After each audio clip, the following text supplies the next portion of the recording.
Oh, you know what I love? Sports. Love sports. Sports. When it comes to Texas A&M. Where are you getting this information? Let me tell you. Welcome to TexAgs.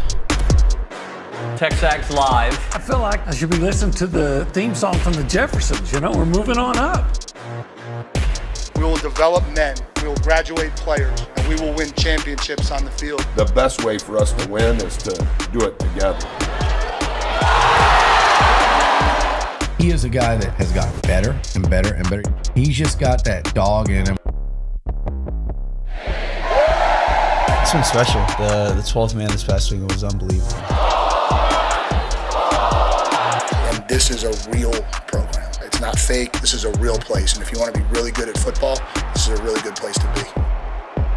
You know, if I'm betting on anybody, it's the Aggies.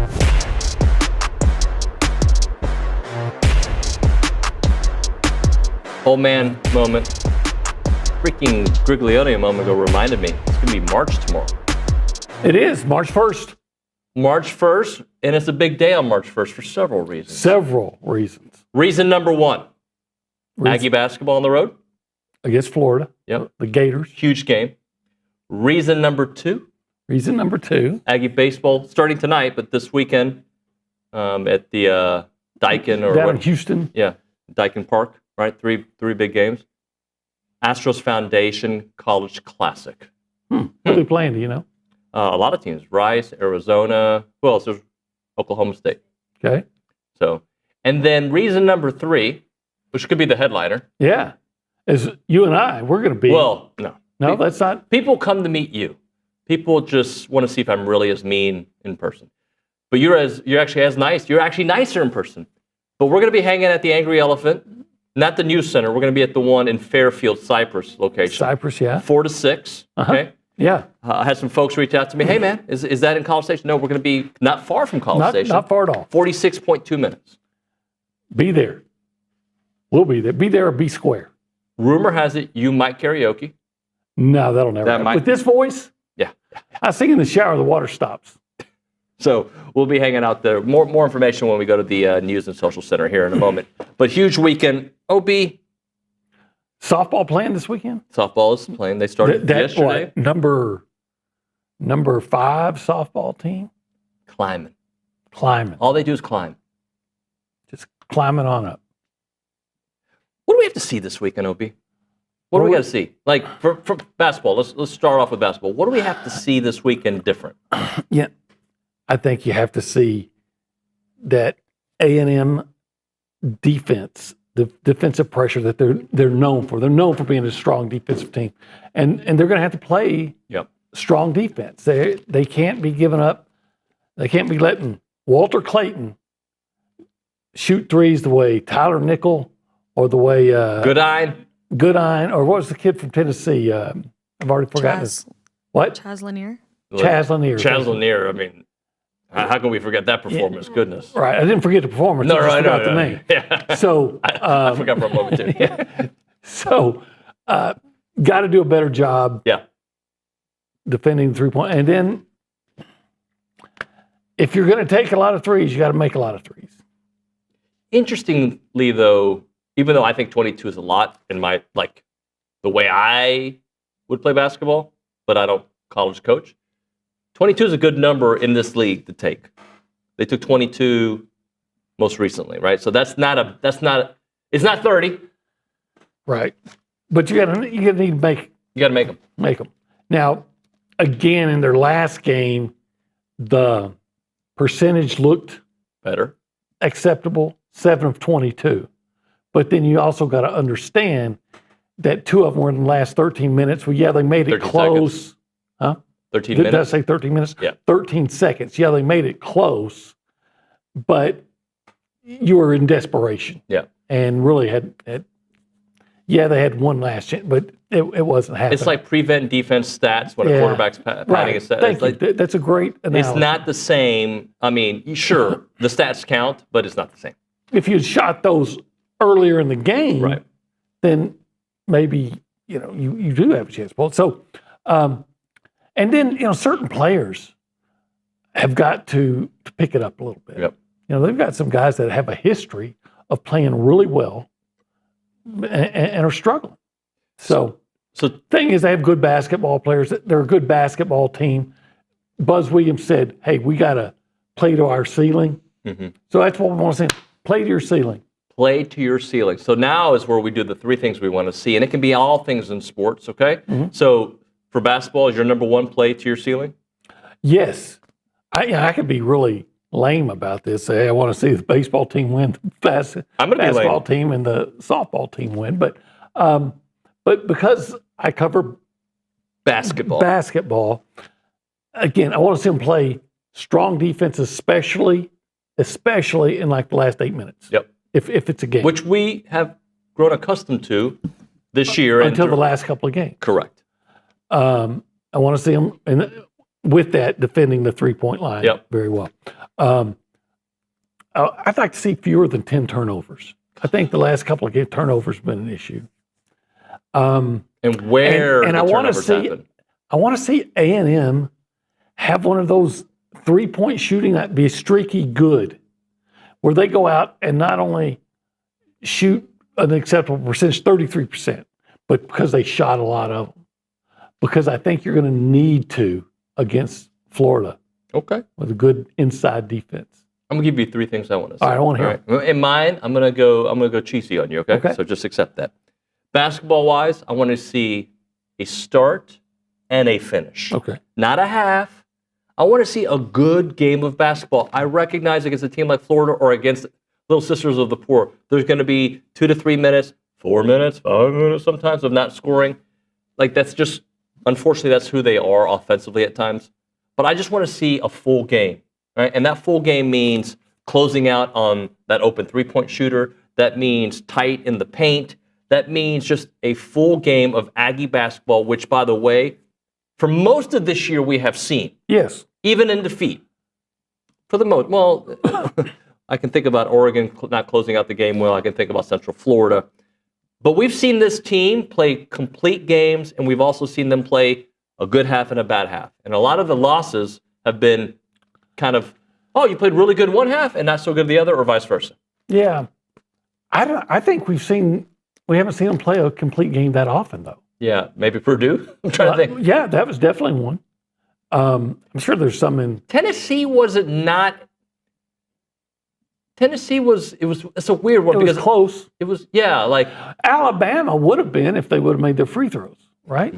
That's another one. I want to see them make the free throws. Okay, what else you got? All right, more softball magic. I'm just enjoying the vibe when Trisha comes in here. I'm enjoying people talking about softball that don't typically, and I told Trisha about Isla, my youngest, who was like getting into it and doesn't watch softball. She told me the other day that she was I don't really understand softball, but it's been fun. So I like what they're doing across the street, and I want to see more of it. It's fun. Right? Armida even brought that up to me. He said, "What? Last week?" She said, "When are they going to play at home again?" Yeah. And I said, "What?" She said, "Well, we should go." And I said, well, "She's just hearing about it, right?" So at some point in the not too distant future, I'm going to have to go catch a game. And I would like to see this, and I'm going to break it up into two parts. Okay. Baseball. I want to see an offensive explosion. All right. Right? And I'm going to break it up into two parts. From A&M. From A&M, yes. I'm going to break it up into two parts. But I want to see one of those games where y'all must have forgot. Like a real, like, Jace Lavalette, Hayden Schott, like a game that okay, this is the number one team in the country. They're ticked off about what happened the last couple games. And also, part two to part one. Okay? Part two to the three things I want to see. If a game is close, I want to see a bullpen slam the freaking door shut. Yep. That's what I want to see. To me, it's what I don't want to see. Okay, tell me more. Well, I don't want to see a lot of base on balls. Oh, yeah. You know, I don't want to see errors. I don't want to see. We didn't see them the other night, by the way. No, they got. And I don't want to see a alarming amount of strikeouts on the offensive side. I'm going to turn the attention to a different topic real quick. Okay. I don't know what this says about the situation, but I think it's interesting.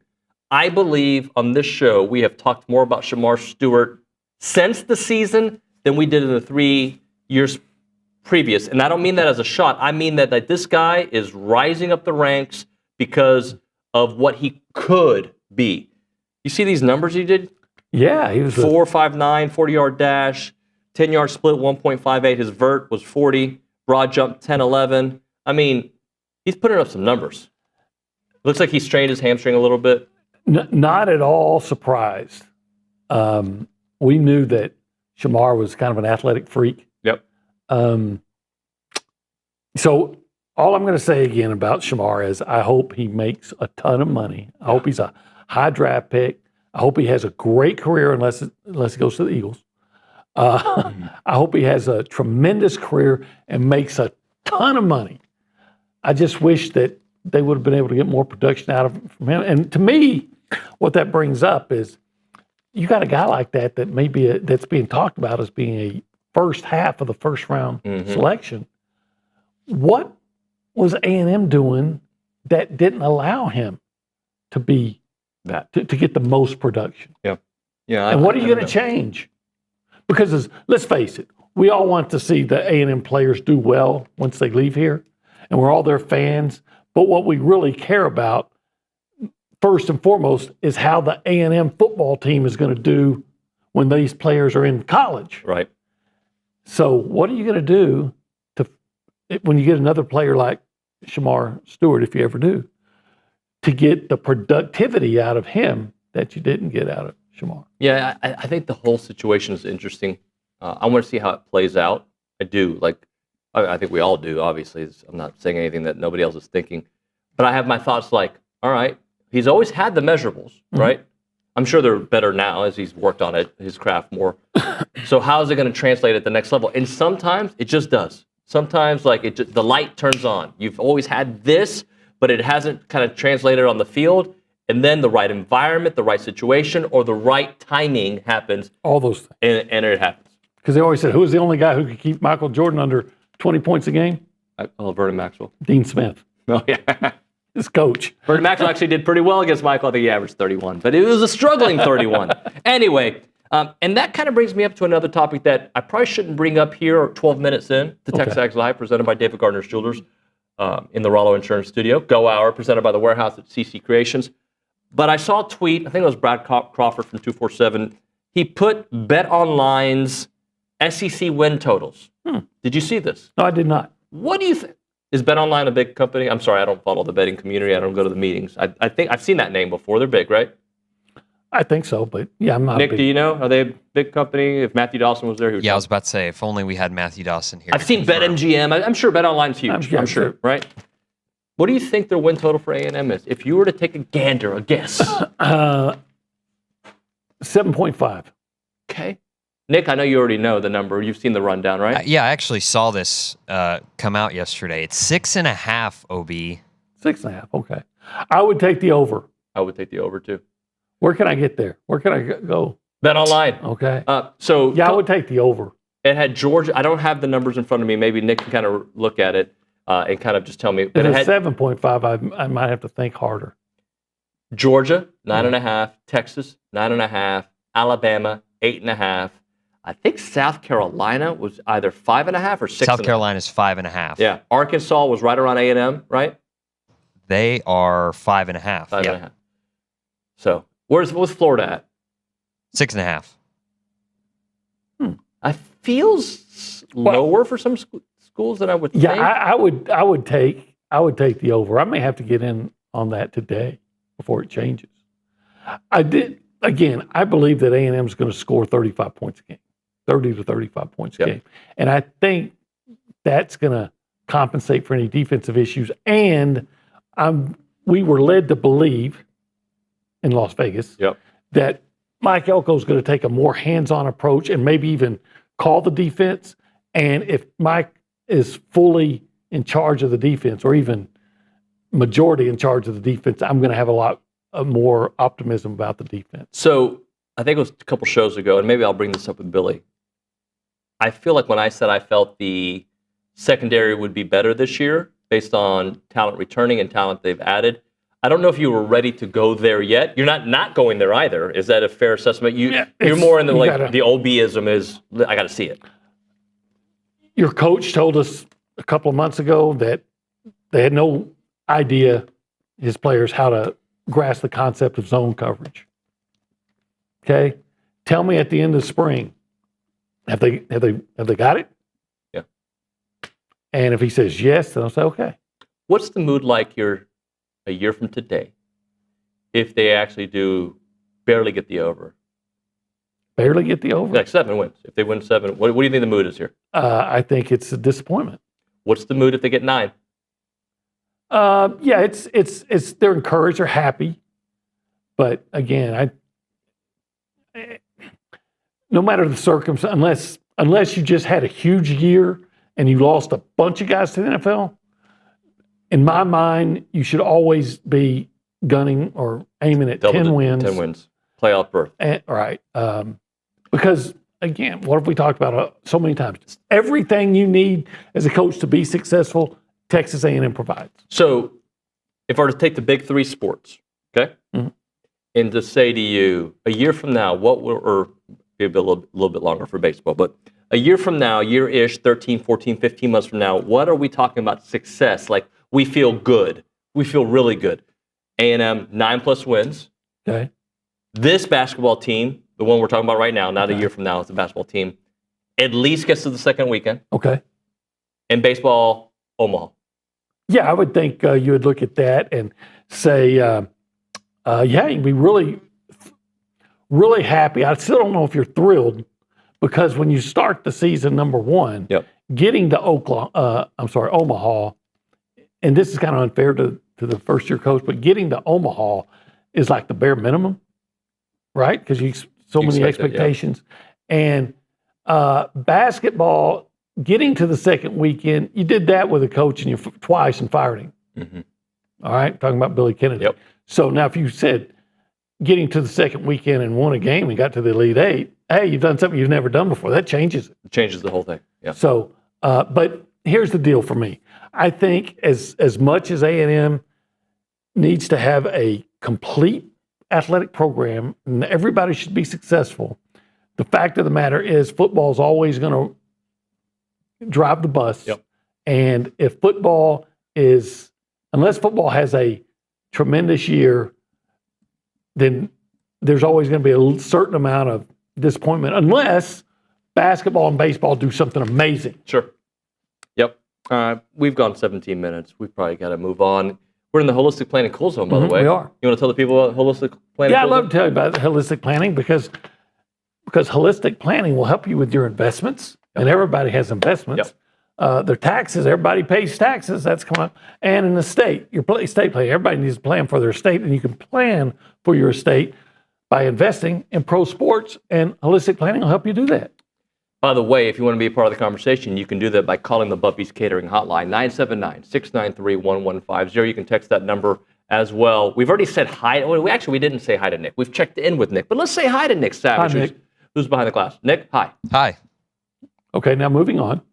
Anything you want to add to the conversation? Yeah, just touch on Aggie softball real quick. The big standout performer, or I guess 2 standout performers, KK DeMint in those 2 games. She's a freshman, by the way. Yep. 3 for 5, a home run, drove in 2 runs each game, so 4 on the day, and scored a run. And then in that Princeton game, Sydney Peters, complete game, shutout, 5 hits allowed, 8 strikeouts, only 1 walk. So love it for the girls. They're 17-1, and got a game today against George Washington.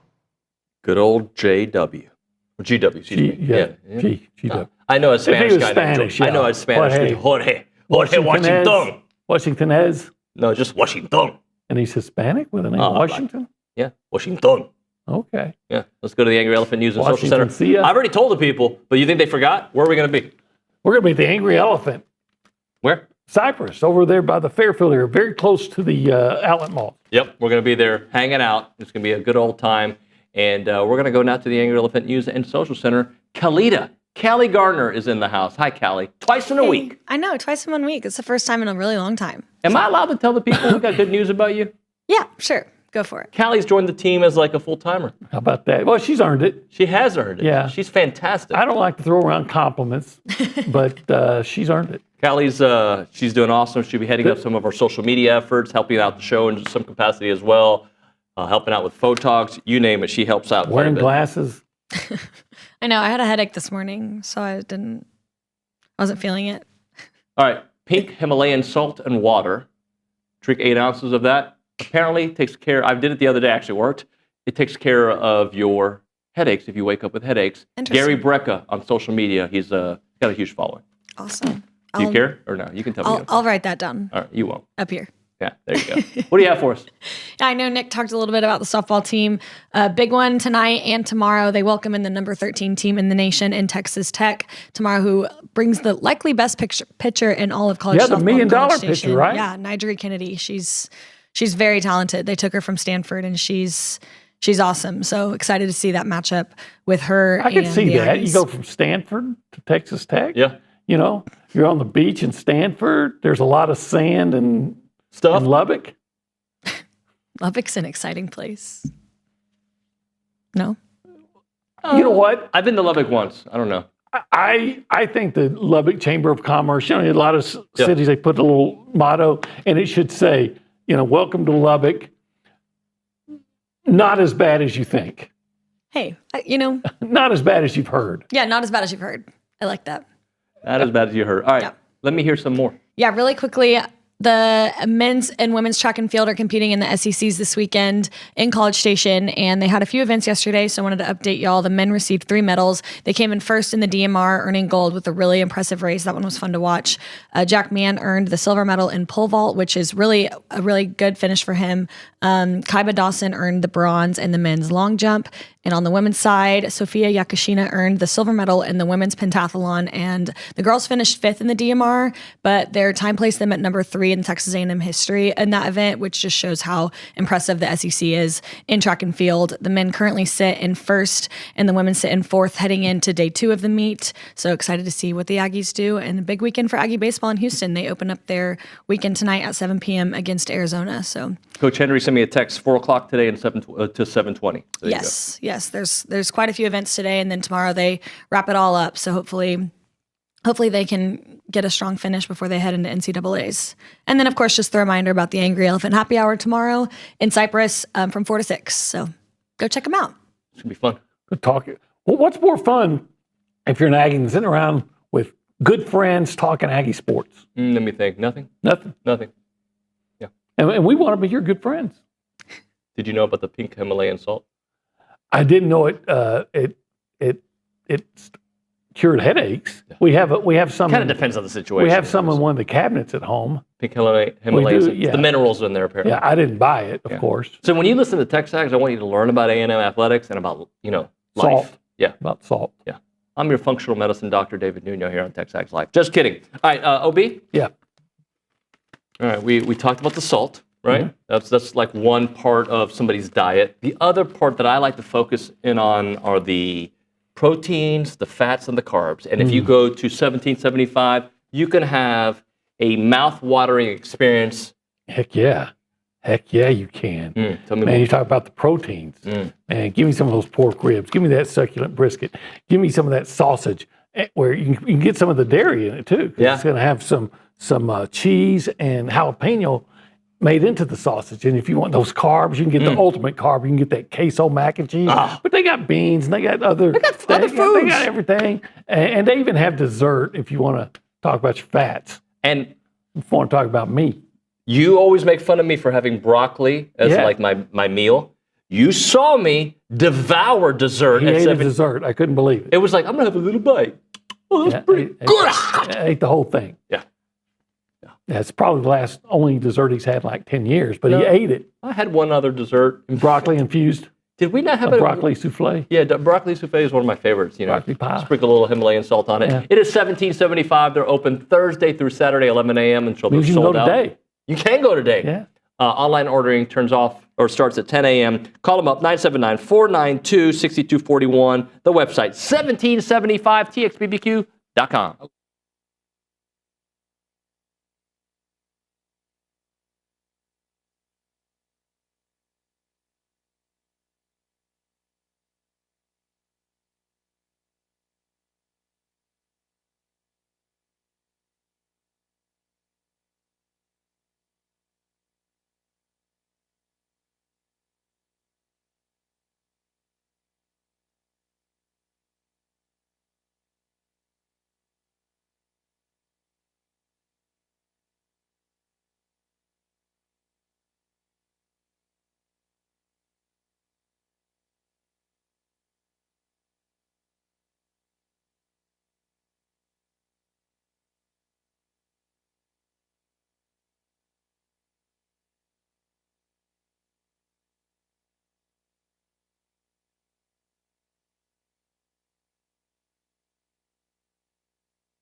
It is TexAgs Live. We're presented by David Gardner's Jewelers Rollo Insurance Studio. It is the Go Hour. We are presented by the Warehouse at CC Creations. Olin Buchanan, David Nuño. Friday, February 28th, 2025. Last day of February.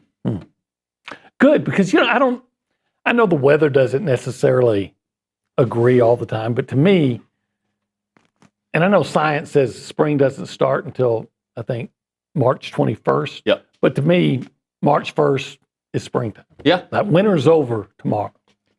You know what I really want? We're going to bank on something in a minute, but what I really want, I've talked about this a lot. Cal, you probably heard me.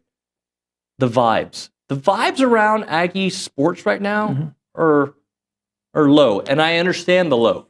I do.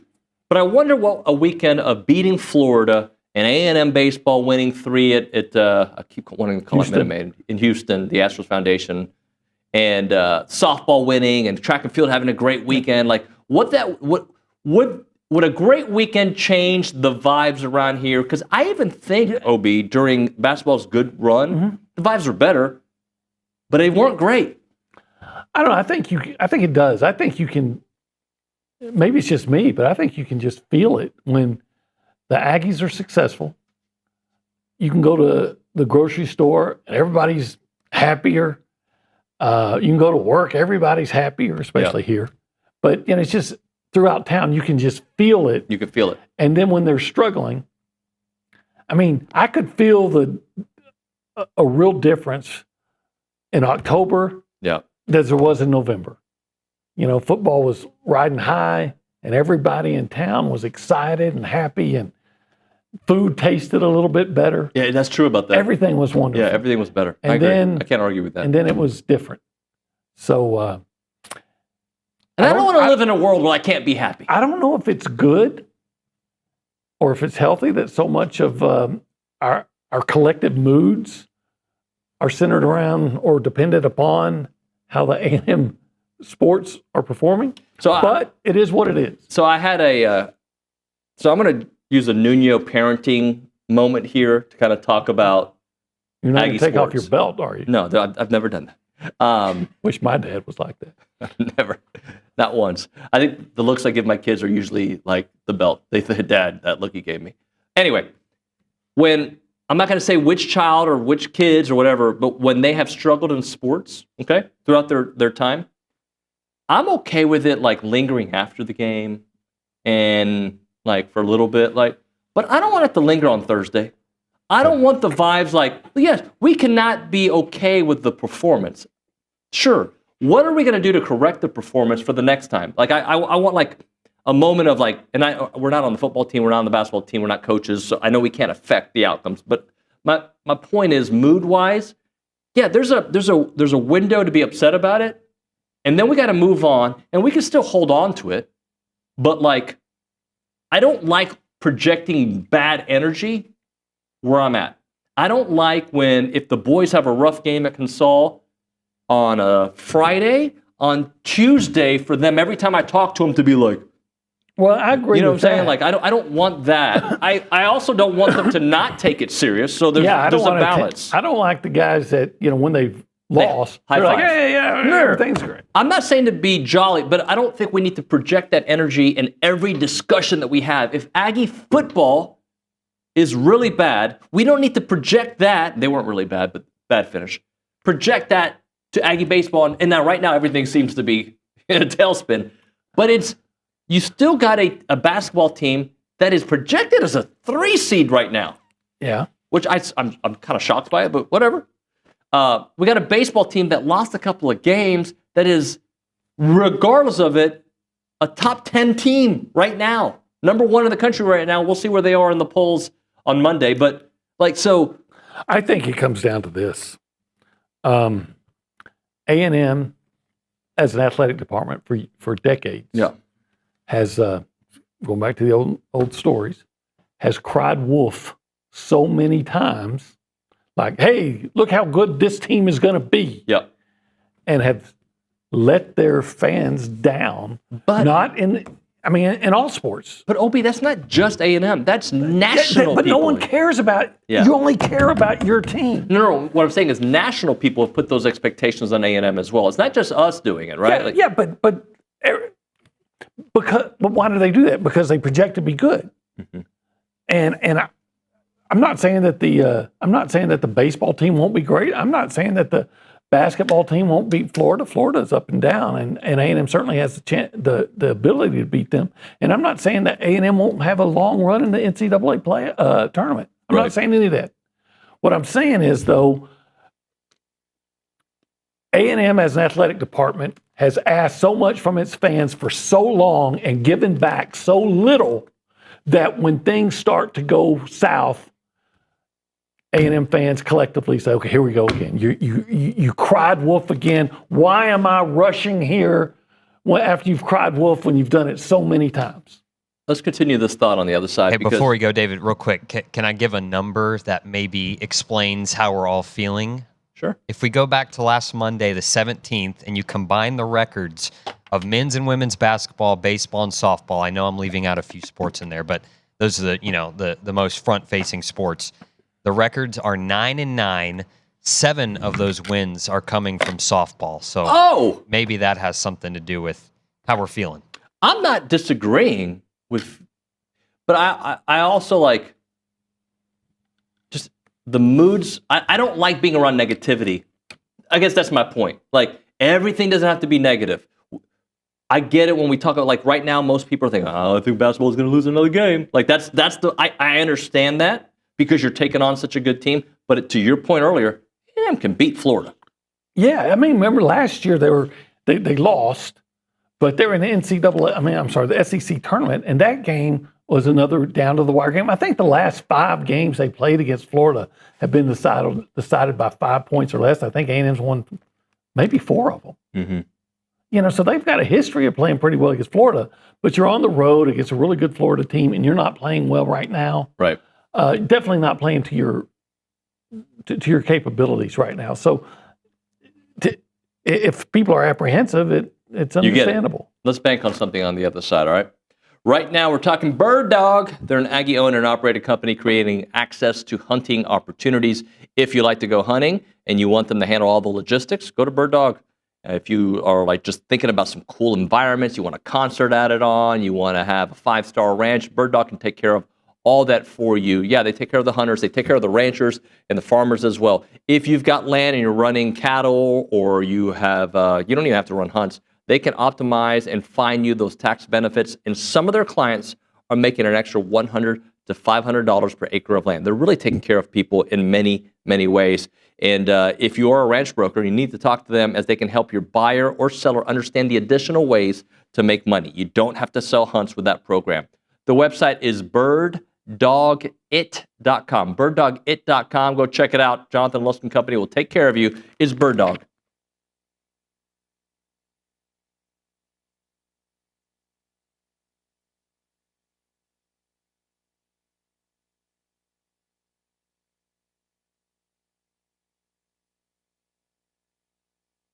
What's up, TexAgs? This commercial break is brought to you by my good friends over at Aggieland Chevrolet, the official automotive sponsor of TexAgs.com and me, Billy Liucci.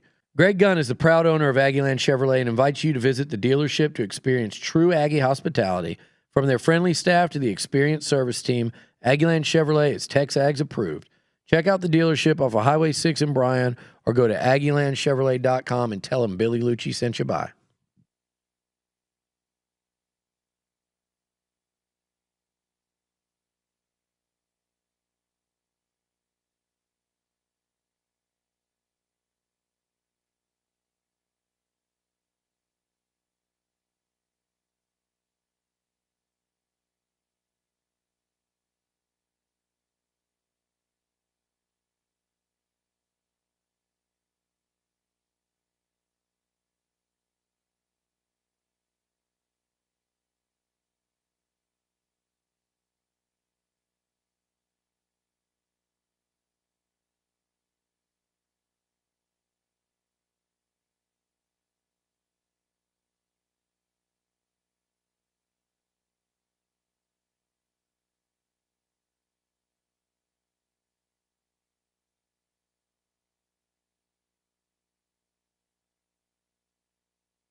All right, we're back. TexAgs Live, presented by David Gardner's Jewelers Rollo Insurance Studio. Go Hour, presented by The Warehouse at CC Creations. He's Olin, I'm David. Let's just ask it. Unfortunate news about Gene Hackman's passing. There's some details behind that they're trying to figure out. But you asked me at the break what my favorite Hackman movie, so we can open it up to the text line. Favorite Gene Hackman movie, 979-693-1150, or on the YouTube page. The easy answer was Hoosiers, because he was so fantastic. He was a great movie. in that. You mentioned some other ones. Yeah, like he was hilarious in Young Frankenstein. He was the blind monk that lights the monster's finger on fire because he thinks they're having cigars. And at that time, it was like his first time he did comedy, and people were surprised about that. I loved Mississippi Burning. Yeah, he was really good in that. I mean, he's really good in just about everything he's ever did. Superman. Yeah. Lex Luthor. What a great Firm. actor. There was the other one I mentioned. Yeah, he was Avery in The Firm. Kevin Costner, No Way Out. Yeah. Good. A lot of great movies. Fantastic movies. But yeah, Hoosiers comes to mind. That's one of my favorite sports movies. Yep. Let's bank on it, OB. Presented by Vera Bank. Authentic relationship-based banking built for real life. Go see Joel Jackson and the team. Learn more at verabank.com. What are you banking on? You know, I'm banking on C.J. Wilcher.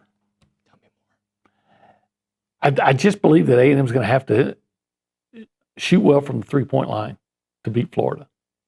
And what does that mean to you? Does that mean hitting 10 threes? It might mean hitting 10 threes. Okay. And they have that capability. Yeah. And you're going to have to play above your head to beat teams that are better than you. But teams that are you're better than. That are excellent. Yeah.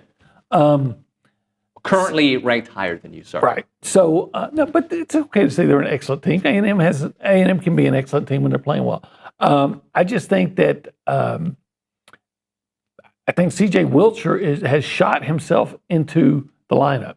He needs to get more playing time. I know sometimes he can be a defensive liability, where he has some defensive issues, but it's going to be hard to score inside on Florida.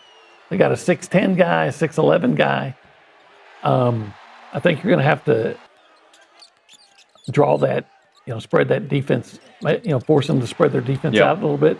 And you're going to do that by making threes, and CJ can certainly do it. Yeah. So I'm banking on C.J. Wilcher. C.J. Wilcher. I'm banking on Ryan Prager. Right. Yeah, you can always bank. You can always bank on it, so it's an easy one. It's not fair for me to go there, but I'm going to go there. I love that dude. I think he's an awesome guy. I think he is just a phenomenal pitcher, and I think he's going to set the tone for the weekend, right? And the bats are going to come out. I already talked about the bats in the first segment. The bats are going to come alive, hopefully tonight. But I think Prager is just going to mow them down. I'm going to go 6 innings of just mowing, all right? Let's go. If I put the strikeout number at 7.5, do you take the over? Just 6 innings of mowing? Because I want Mo. You want Mo? I want Mo mowing. I don't know if they want him to go that long at this point. Right. Yeah, no Mo. Brauninger's probably listening to this. What are they talking about? But if I put the number at 7.5 strikeouts, I'm going to take the over. I'm going to take 8. Yeah. I would always take the over for 7.5 with Prager. You know what makes me laugh is though he's not the guy that throws 100 miles an hour, right? And so sometimes they talk about great pitching stats, pitching and this and that. How about you just give me a guy that gets people out? Yeah. Who cares how fast they throw it if they're not getting them out? Ryan Prager gets people out. He does.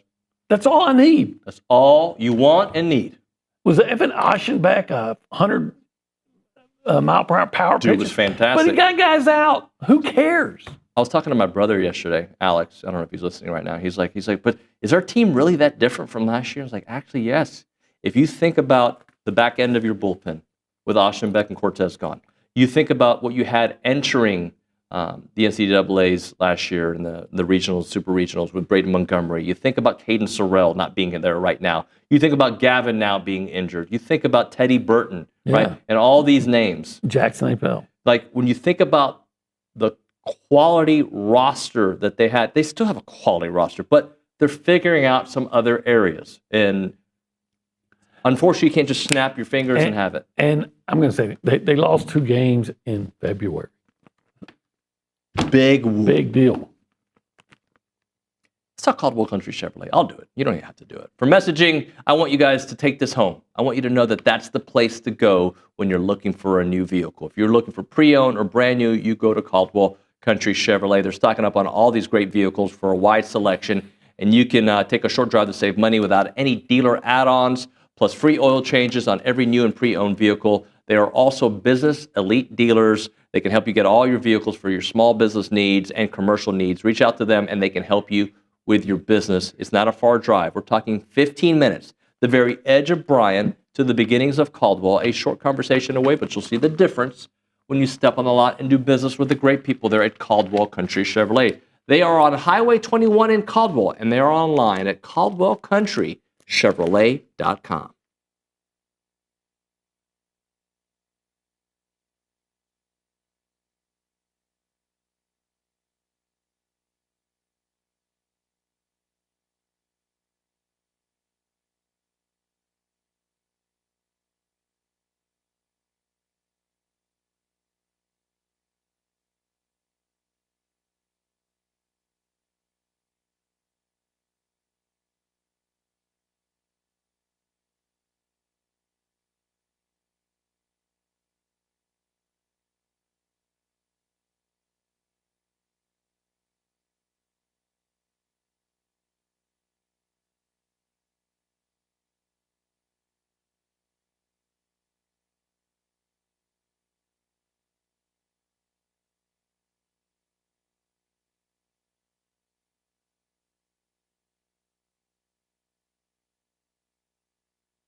The daughter of the noodler. Yeah, he's going to take me noodling, he told me. Yeah, he was laughing about that. He's like, I heard them talking about me. You sounded like a high school kid there. You seemed annoyed. You okay? Yeah. You sure? I'm a little stuck. We're back. You just talked to me like, yeah, we're back. We're on the air. I didn't even know that. Yeah, that's fine. You're talking to me like you're disappointed in like that. No. Okay. Hey, by the way, hi, Kay. Hi. That's the Kay I know. That's the Kay you know. Around Aggieland, presented by Norman G. State Bank. Norman G. State Bank, rock solid banking. The website is normangstatebank.com. And with that, we have Kay Naegeli. Y'all talked about it a little bit earlier. There are 3 football standouts at the NFL Combine competing. Shamar Stewart, Shamar Turner, and Nick Scorton. Shamar Turner did not participate in drills, but Nick and Stewart did yesterday, and Stewart had a standout showing. We have a lot of different graphics on social media. Make sure to go check those out because he had a day yesterday. Want to move over to some basketball. Buzz Williams and the number 12 Aggies dropped their third straight contest for the first time this season. They will head on the road to number 3 Florida. That is a 7:30 p.m. tip on Saturday. Women's basketball lost their 9th straight game and continue to sink to the bottom of the SEC, dropping a contest to Vanderbilt 91-58 last night. They will have one final chance to get back in the win column facing Arkansas. Those two programs currently sit at the bottom of the SEC, so they are competing for a 15 or 16 seed at the SEC tournament. So hopefully they can end the season with a win. That would be awesome. That is on Sunday at 2 p.m. On the baseball front, number 1 A&M heads to Houston for the Astros Foundation College Classic. They will face Arizona on Friday at 7 p.m., Oklahoma State on Saturday at 7 p.m., and then Rice finally on Sunday at 7 p.m. A program on the ups right now, day 1 of the Texas A&M Invitational, Texas A&M softball, took both games in the Thursday doubleheader. The Maroon White dominated Texas State 9-1 in a run rule. That is a program that they've had a lot of competition with over the last couple years. Played them in a regional last year. They looked really good last night. And then the second game against Princeton, Sydney Peters tossed her first complete game shutout here in Aggieland. That was an awesome outing by the Aggies, and they will get going. It will be a Friday night matchup against George Washington over at Davis Diamond. Heard y'all talking about opportunities to go check out the softball team. They play all this weekend. Also, next week, they will host number 3 Florida. So if things are still going the way they are, that could be a top 5 matchup on the diamond over at Davis Diamond. Sounds like the weekend to be, or the day to be there, right? Yeah, I hope I'm not there. It'll be an awesome one. You hope you're not there? Well, no, You're not maybe there? I won't go there. Well, I was thinking covering basketball. Oh, are they playing the same day? What day is it? Well, they're going to be next playing in Baton Rouge next Oh, Saturday. yeah. Oh, yeah. That's now I get it. Yes. LSU. Dang Yes. it. I mean, I'm just saying, you got to go. But if I'm not in Baton Rouge, I may make my way out to Davis Diamond and see that. The SEC softball is absolutely ridiculous this year. We talk about SEC basketball. They have 12 teams in the top 25. What is the SEC not dominant at in what they actually play? You know, because I mean, I know they're not like winning in water polo or hockey. Are they not? But everything else, I mean, But let me ask you this. Stud horses everywhere, especially in equestrian. But let me ask you this, Opie. Why Rollo Jordan? No. That was 3. What does it matter if they don't win championships in these sports? So football didn't win. If the SEC this year in basketball has been so highly touted and deservedly so, if they don't win a championship, I wouldn't be surprised if the Final Four was 4 SEC teams. That would be pretty spectacular. The Big East had 3 of the 4 of the Final Four in 1985. Oh, 85? Okay. Yeah, along with Memphis. St. John's, Villanova, and Georgetown. That was the year Villanova shocked Georgetown when they shot like 65% from the field. Okay, anything else? I will quickly get to some track and field. They just had a great day at the first day SEC Championships. After day 1, the men sit in first while the women sit in 4th, and we'll have updates on our site about that whole weekend. SEC's great in track and field.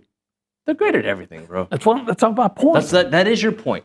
Obi, thank you, sir. Yes, sir. When we come back on TexAgs Live, John Pugliese, Aggie Basketball, Baseball Bunch, Aggie Baseball, 10 o'clock hour, Billy Liucci, everything in the world. Everything. We're talking about it all. All that and more. If you want to be a part of the conversation, text us up, 979-693-1150. It's TexAgs Live.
And we're back here on TexAgs Live. We're presented by David Gardner's Jewelers, Rollo Insurance Studio. Appreciate everybody listening to us here.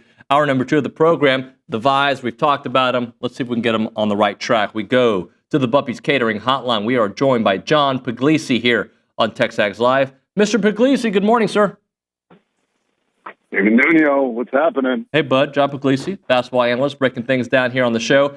All right, they've lost 3 in a row.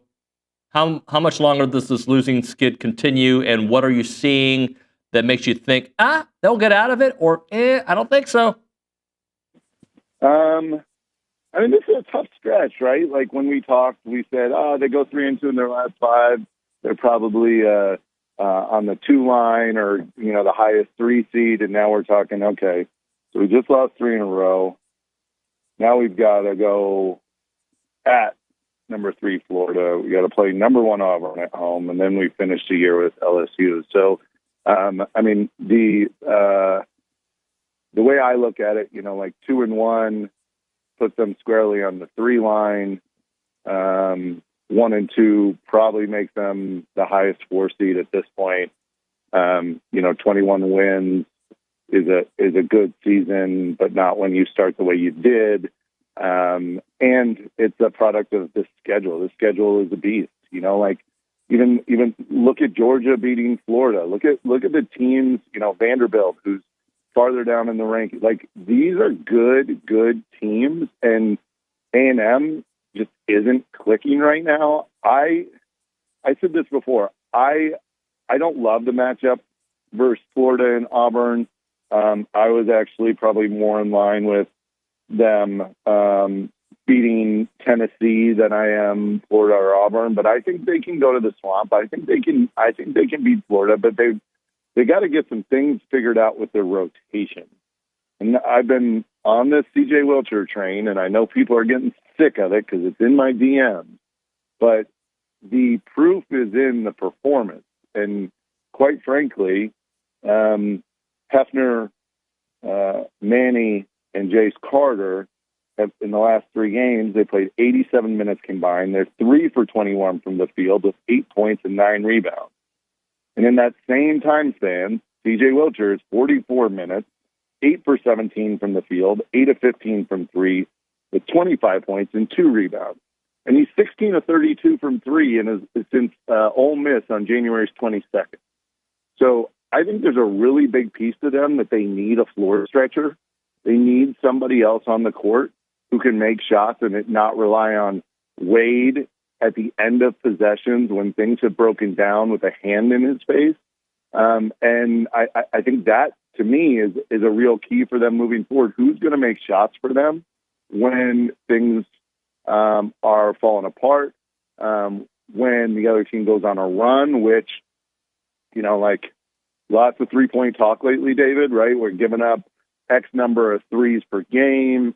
Teams are shooting a high percentage right now. They're getting more open looks than we've seen. Well, unfortunately for us, Walter Clayton Jr., 57% of his shots are threes. Elijah Martin, 55% of his shots are threes. And Will Richard, 56% of his shots are threes. And that's just Florida. That's not even talking about Auburn. And by the way, Todd Golden is a protege of Bruce Pearl. So, this has to get figured out quickly. I know Buzz talks a lot about metrics and matchups and all these things. Well, sometimes you just got to sit down and not let the dude shoot the ball. So, I haven't been super impressed with their defense. This is a Florida team who wants to score in the 80s. They're averaging 83 points per game. A&M needs to figure some stuff up, and sometimes it's just buckling down and not letting the guy get a shot off or putting a hand in his face. Have they figured out A&M's defensive, not strategy, because we all know, I guess, kind of understand the intensity that goes through their strategy, but have they figured out just keep passing it and somebody's going to be open? Yeah, because what A&M relies on is they rely on you to get stopped on penetration, kick out, and then they have somebody else who's closing out, close down shooters early. But if you keep moving the ball, if there's this idea of side, top side, right? Continue to move the ball and switch sides of the court so the defense really has to move. The other problem, and it's not that A&M is getting scored on straight line drives to the basket. But they're getting beat off the dribble more over the course of the last 3 games than they probably have in the entire year combined. And it's not necessarily a straight line to the rim for a basket. It's straight line to a penetration, to another penetration, to a pass that, gets the next guy free. It's making the right pass as the next pass. And that's what teams are doing. So yeah, it's a little bit of both. It's they're getting beat off the dribble a little bit more than they have. And it's that teams aren't relying on just straight line drive penetrations to the rim to beat A&M and to score. They're relying on penetration to the open look, to one more drive, one more pass to a basket. So yeah, it's kind of a combination of both, David, and it's also a product of the schedule that they're playing. They're playing teams who are better at driving to the rim and setting up their teammates for open look. It's just a reality. Like when you talk about Tennessee's point guard, when you talk about the smarts that Vanderbilt has, when you talk about the way that Mississippi State has, those are dudes who can make plays off the bounce and have a really high IQ at getting other people open looks. The next 2 games are the same exact thing.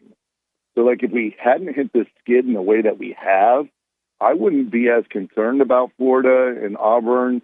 I mean, I'd obviously be concerned because they're 1 and 3 in the country, but I wouldn't be as concerned because we're just getting beat, right? Well, now teams are coming after us in a way that's a real weakness for us. So, I think it's a combination of both. John, I'm kind of concerned about Pharrell Payne against Florida for obvious reasons. How they handle the paint, how good they are there, how their size. And in the last 10 days, we've seen Pharrell look excellent, right? I thought he was such a bright spot in the Vanderbilt game. They neutralized him against Tennessee, had a rough one against Mississippi State. How do you see Pharrell Payne's usage this weekend in particular? I mean, at this point in the year,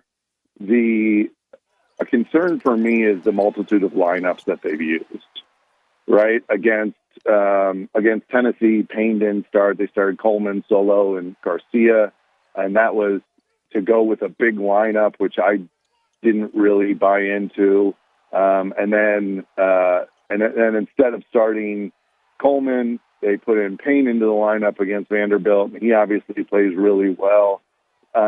It's hard at this point to keep switching your lineups and playing some guys minutes and some guys not minutes. And they're still doing that in a way that worries me a little bit. Like, are they trying to find themselves defensively? Are they trying to find themselves offensively? Is this an analytics piece? And they're looking at metrics of the other team. Like, sometimes you just got to feed your dude and let him work. And against Vanderbilt, they did that more, right? They got Payne more touches with 2 feet in the paint. They let him go to work a little bit. There's a little bit more space, primarily because he had a physical advantage. When you're talking about a Florida team that mixes up pressures and has big bodies and can throw multiple people at you, and they're going to double the paint when they feel like it. Like, Todd Golden is really smart. He comes from an analytical mind. Like, that's what he did at San Francisco. He still does some of that stuff, except in a different way in the SEC. I'm a little bit concerned as to how they get paint touches and can they get them early, knowing that Florida is really going to match up size for size with our guys. Besides Payne, I'm concerned at the front court 4 that I was calling them and adding Solo into the lineup as the 3. I just don't think it takes advantage of what he's really good at.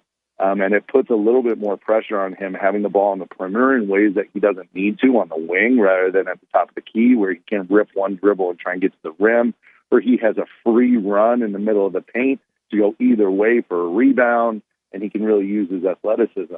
I know it matches up well defensively, but offensively, I think that's really a hit for them. And I'm a little bit concerned as to the way that they're navigating these rotations and that they're still searching. Like, I'm not sure what we're searching for. We were number 7 in the country. And so I'm a little bit concerned with how they're playing metrics into this whole thing, and the fact that they haven't just been able to say, like, Pharrell Payne's our dude. We're going to get him 3 touches in the first 5 possessions, and we're going to try and open up the court for Wade and our other guards so there's more room to work. That's what I haven't seen and why I'm really thinking about it. So John, just to kind of go back to the original point, has your opinion of A&M as a legit contender threat changed because of the last week, or this is who they are and they just have to make some little adjustments? I think this is who they are. I think they have to make some little adjustments. They were winning close games, right? Like while there were some big games, right? Like they beat Georgia by 4. They beat Missouri by 3. They beat South Carolina by 4. Like, these aren't, they weren't dominating games. They beat, they beat Ole Miss by 1, right? Like they weren't dominating games. They beat Oklahoma by 2. There was luck on their side, and they were executing when they needed to execute. This last 5 games of the year, 6 games a year, if you're looking at since Mississippi State, these are higher level teams than they were beating by 2 or 3, except for Missouri, who's played absolutely outstanding in a lot of ways. So I worry a little bit about them, and I think this is always who they've been. The luck factor just hasn't been on their side, which plays into college basketball games, right? A whistle that goes this way, a 3-point shot that rattles out, a few free throws missed, offensive rebounds. Those things all play into the end here. And I think they just are what they are. I think they're like, if they had lost, to Florida and Tennessee, and they lose to Auburn, and they go 2-3 in their last, then they're a 3 seed. And we're not really all that worried because they lost to 3 teams who probably are just a little bit better. But the loss to Mississippi State, rolling that in to the loss against Tennessee and rolling that into a loss against Vanderbilt, that Vanderbilt game at home is a must win.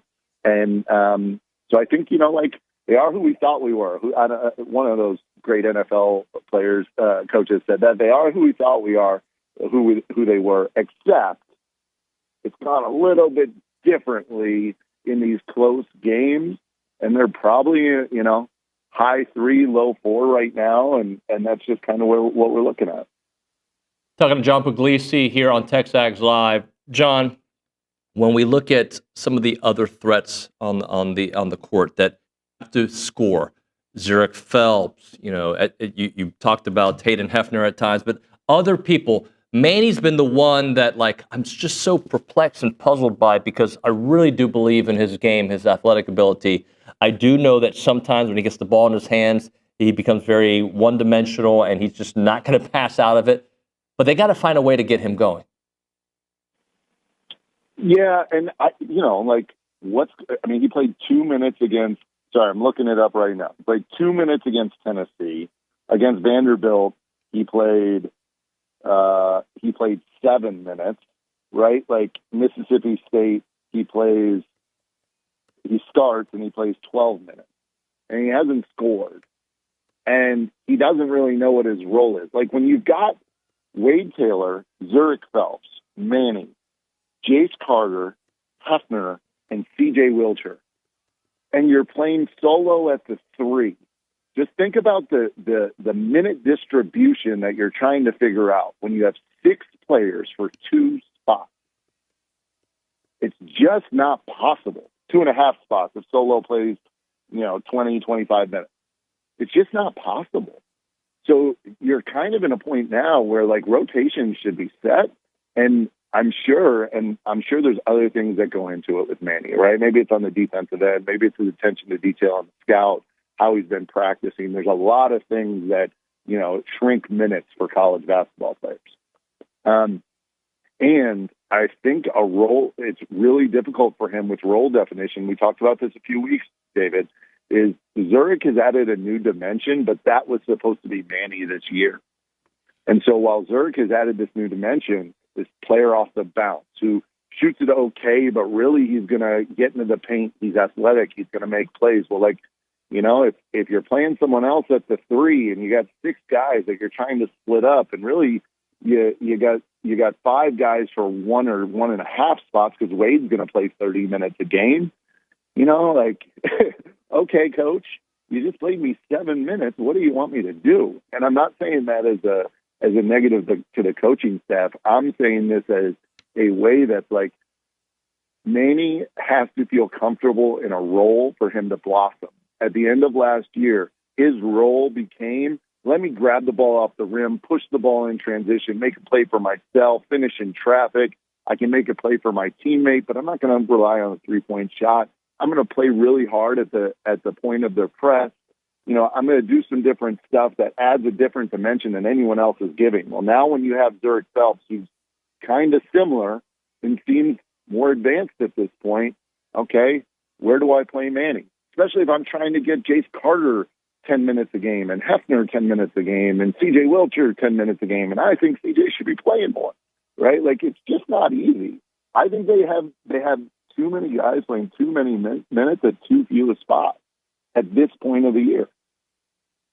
John, we've heard Wilcher, like some of the reasons we didn't see, and people were pontificating. It's not that Buzz has talked about his defense, but it was defensive issues, right? He's played a little bit more recently. I know you've been calling for him. Kind of sum up the defensive side for Wilcher and what you're seeing from him offensively. Yeah, CJ plays with shorter arms. Not that he has short arms, but on defense he plays with shorter arms. His hands are down more. He doesn't always extend and get contest shot. He doesn't always contest shots the way that some of the other guys do. He's not uber athletic. So there's some things that work against him in Buzz's system. And that's real, right? That's like, it is 100% the defensive end, which is why he hasn't played more. And I recognize that as someone who's also saying this, is the three-point shot is the differentiator in college basketball. That is a reality. And when you do not shoot the three-point shot well as a team, you have to find the guys who can, and you have to make your defensive effort include them. So other guys may have to do a little bit more. You might not be able to do the same thing when he's on the court. We had a shooter when I was at Wagner. He hit 11 threes in a game his senior year, really high-level dude. He couldn't guard anybody. So what we do, we stuck him on somebody, and we said, don't leave him. And that's harder in Buzz's system because of the way they play and the rotations that are needed. And if you have an issue putting the ball in the basket and you need to stretch your court because there's not enough room for guys like Wade and Zurich to work, then you've got to fill that void with someone who can really shoot the ball. And they have someone on the team who can do that. And if it's the defensive side, I get it. Maybe you can't play him 25 minutes a game. But not many guys on A&M play 25 minutes a game. Can you find him more than 16 minutes? I think you can. I think you can play him a couple minutes before each timeout. And you can bring him in early in the game and give one of the guys a rest. I think you could go smaller, right? While that doesn't support A&M's rebounding effort, it does support their ability to stretch the floor. I think you could play Zurich, Wade, CJ, and a guy like Solo with Pharrell Payne, and you would have more space on the court to work. Right? You're playing two big guys a lot who don't really shoot it well, and are on the court at the same time, and you don't have another floor stretcher. That's where CJ comes into play. That's why I think you kind of go give the good with the bad, and the good outweighs the bad. To me, it's just the reality. You lost 3 games in a row. What else can you do that puts you in a better position? And what can you take advantage of that your guys are doing really well? That is John Pugliese on the Buppy's Catering Hotline. John, we appreciate your time, buddy. We'll talk to you next week. All right, David. See you, bud. John Pugliese talking some Aggie hoops. They've got to figure it out this weekend. I think there's a game they can do it. I'm just very worried about the obvious ranking behind Florida's name. That's the obvious one, the way A&M is playing, and the fact that there's the matchup. I worry about the matchup. All right, we all feel it when we get our renewal. Talking about Rollo Insurance, they're the best, by the way. 888-44-ROLLO, RolloInsurance.com/TexAgs. Insurance markets have beaten you down, whether it's for your business, your farm, or your ranch, or your home and auto insurance. Don't intentionally or unintentionally, I should say, let your coverage get cannibalized. A real relationship with a real subject matter equipped with the full breadth of modern free market is the answer, and that's what you'll get when you go to Rollo Insurance, because you got a guy you can talk to on his cell phone. You don't have to worry about this call system, or you press 0 and then it doesn't understand you when you call. I need to talk to Keith. Boom, and it doesn't get you to Keith. Like it says, what did you say? Do you want to talk to Sonia? No, I said Keith. How about you have their real phone number? That's what you get at Rollo Insurance with a personal agent that will help you throughout the process. The website, rolloinsurance.com/TexAgs. Call them up, 888-44-ROLLO. Find out and begin starting the fight back right now. rolloinsurance.com/TexAgs, 888-44-ROLLO.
Welcome back in, everybody. TexAgs Live, presented by David Gardner's Jewelers, Rollo Insurance Studio, the Baseball Roundtable with the Baseball Bunch guys. Ryan Brauninger, hello. Good morning. I got a little bit of problem with my right shoulder, but I'm fighting through it.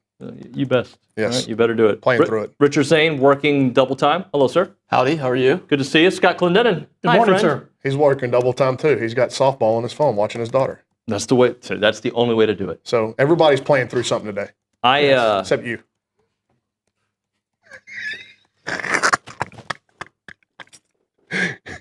What? Just brawny. Just being brawny.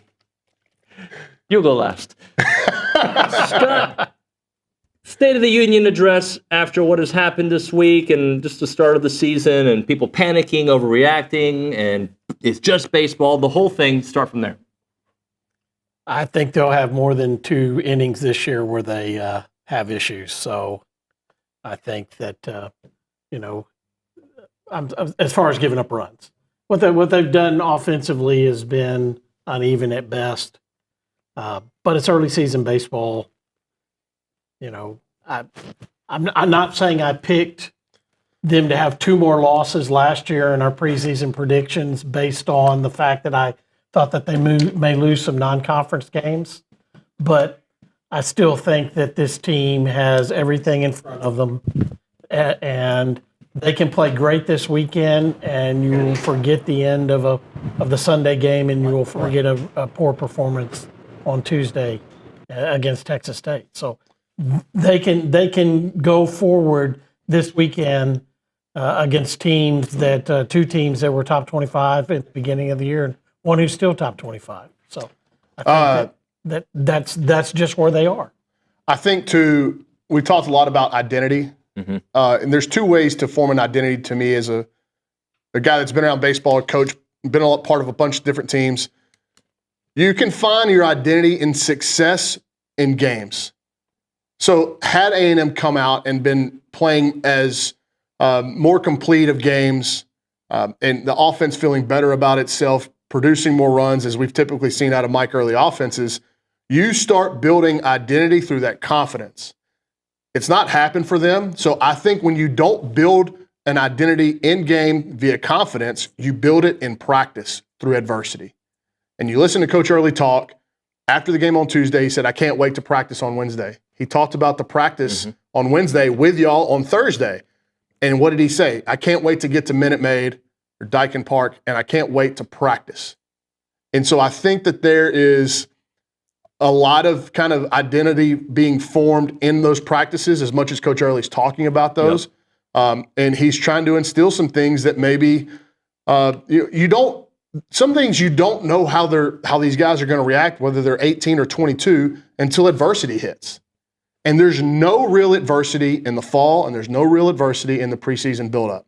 There's not. The real adversity happens when the lights go on and you start losing and not playing well. That's real adversity. So I'm glad it happened in week 1, where it could have happened in week 3, 4, or 5, and you're going, like with this schedule coming up, and now you're kind of waffling. This is going to force a lot of people to look in the mirror, and it's going to force this team collectively to look in the mirror and say, what do we want to be? What does this version of this team want to be?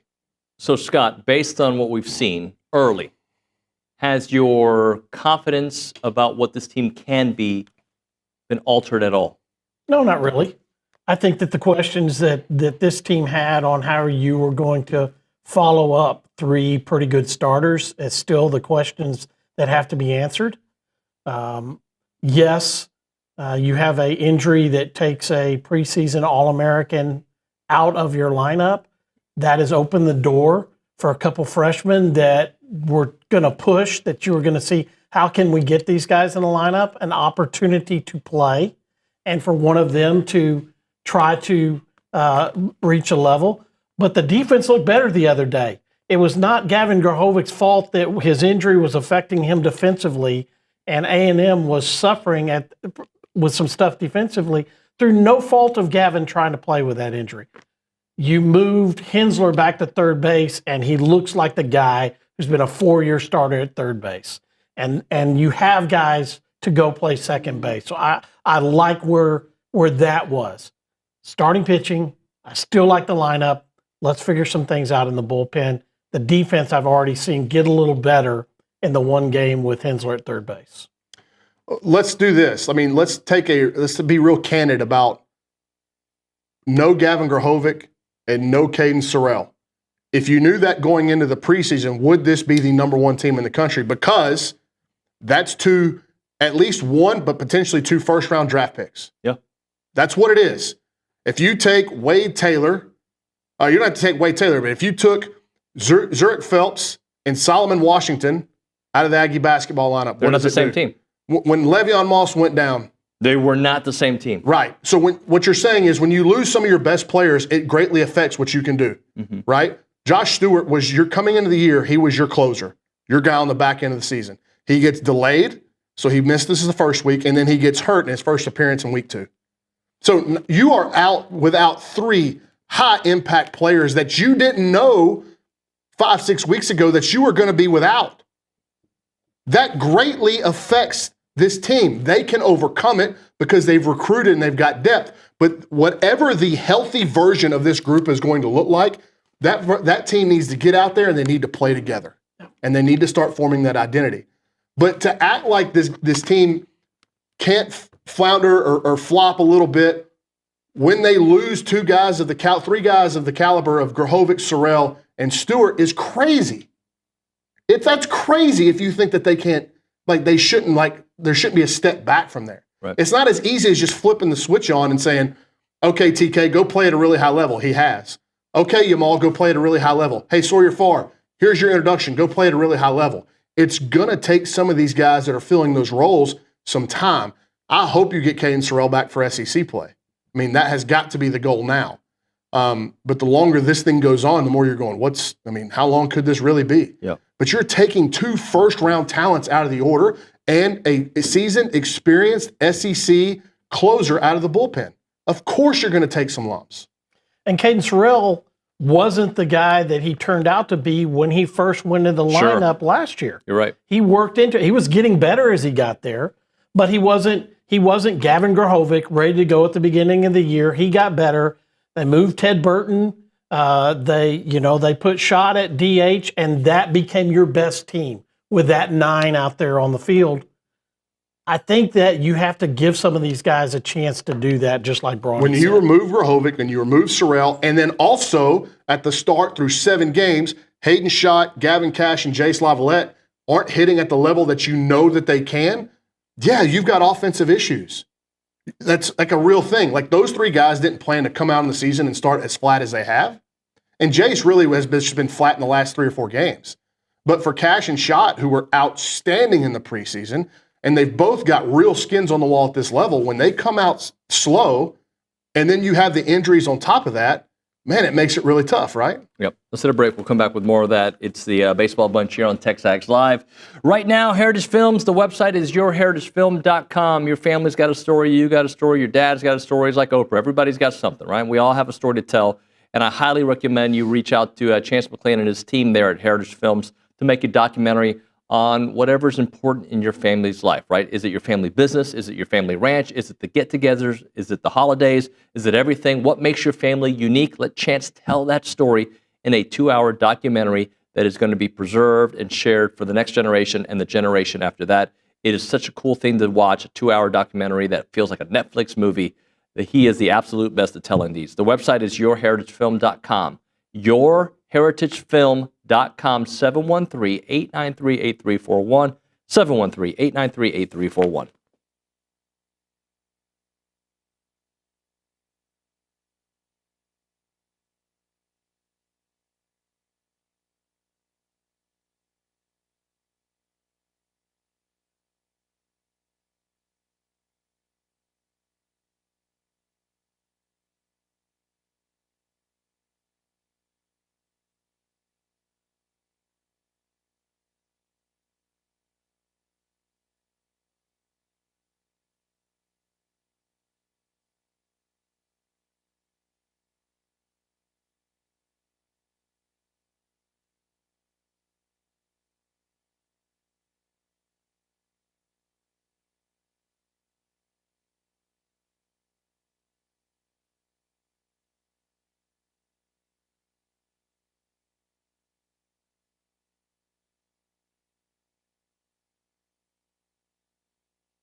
All right, we're back here on TexAgs Live, presented by David Gardner's Jewelers, Rollo Insurance Studio.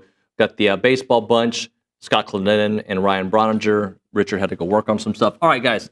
By the way, real quick shout out, because this was part of my New Year's resolution to be appreciative of people. Nick Savage comes in here and just rearranges the whole thing. Producer Nick, superstar. Yep. Guy just busts his tail, never complains. Yep, he's the best. Don't do that. Don't snap. You need to clap. There you go. Clap for Nick Savage. It's like one of those poetry readings at a coffee shop. Whenever your poetry gets done, they all snap. Now we're going to clap for Nick Savage. I actually think we should all give him a hug. Everybody, he would love that. after the show. Nothing will make him happier. Okay. Yeah, I think Olin, Close, Bronny, all of us. Just a circle of love, trust, hug. All right, can we talk a little bit about Wyatt Hensler? I know you mentioned him defensively, but look, offensively, we're starting to see what we expected. Right now, with the way the offense is going as the collective, it's not been good. But individually, he's playing at a championship level. When you look at how he's playing offensively, defensively, how he's impacting the game, his at-bats. He ended the game the other day. He had 3 hits, and then the final at-bat, he hits a rocket right at the left fielder to end the game. And, that's what I saw a lot of in the fall and in the spring. And I actually think, and again, this is all part of forming an identity of a team that you don't know the metamorphosis of it or how it's going to come about in the preseason. But as you start playing, these things start happening, and you get a better glimpse at it. I would love to see him take steps to becoming the leader for this team. His demeanor's great. He's incredibly intelligent, and he's also a sensational player that is as even-keeled. You're not going to get too much, too high, or too low out of him emotional-wise. I think for the position players right now, if you made me pick who do I think could emerge as the leader of the position player group, I think it's Wyatt Hensler. Now, that's a lot to throw on him as a new guy into a situation where you have so many returners. But to me, that's what my eyes see, is that this guy with his traits and the way he goes about his business day to day, the way he treats the game of baseball, the way he treats people, this could be a real leader for this ball club. But I think also this team has enough guys that have been around a few years that saw Jackson Appel do that last year. They've seen guys come in, that have come into the program in the new day and age of the transfer that have been good team guys that have assumed leadership roles. So I don't think it's out of the ordinary for that to happen. He's a very bright guy. We interviewed him, I guess, Saturday after the game. He's spot on. He's he's a humble guy. He plays at a high level, and he carries himself like a guy who's 23 years old. I think that is one of the things about the age of college baseball that sometimes people don't understand. These are guys that if they went to pro ball and had success or didn't have success, they would be older guys in minor league systems. Right. And you're seeing the benefit of that. Now, as a player, Jackson Appel is at a level, and I saw this whole career that Hensler was a little bit better than him at the things he did on the baseball field. And I was like, why would I think that he would come here and not be able to continue to have success?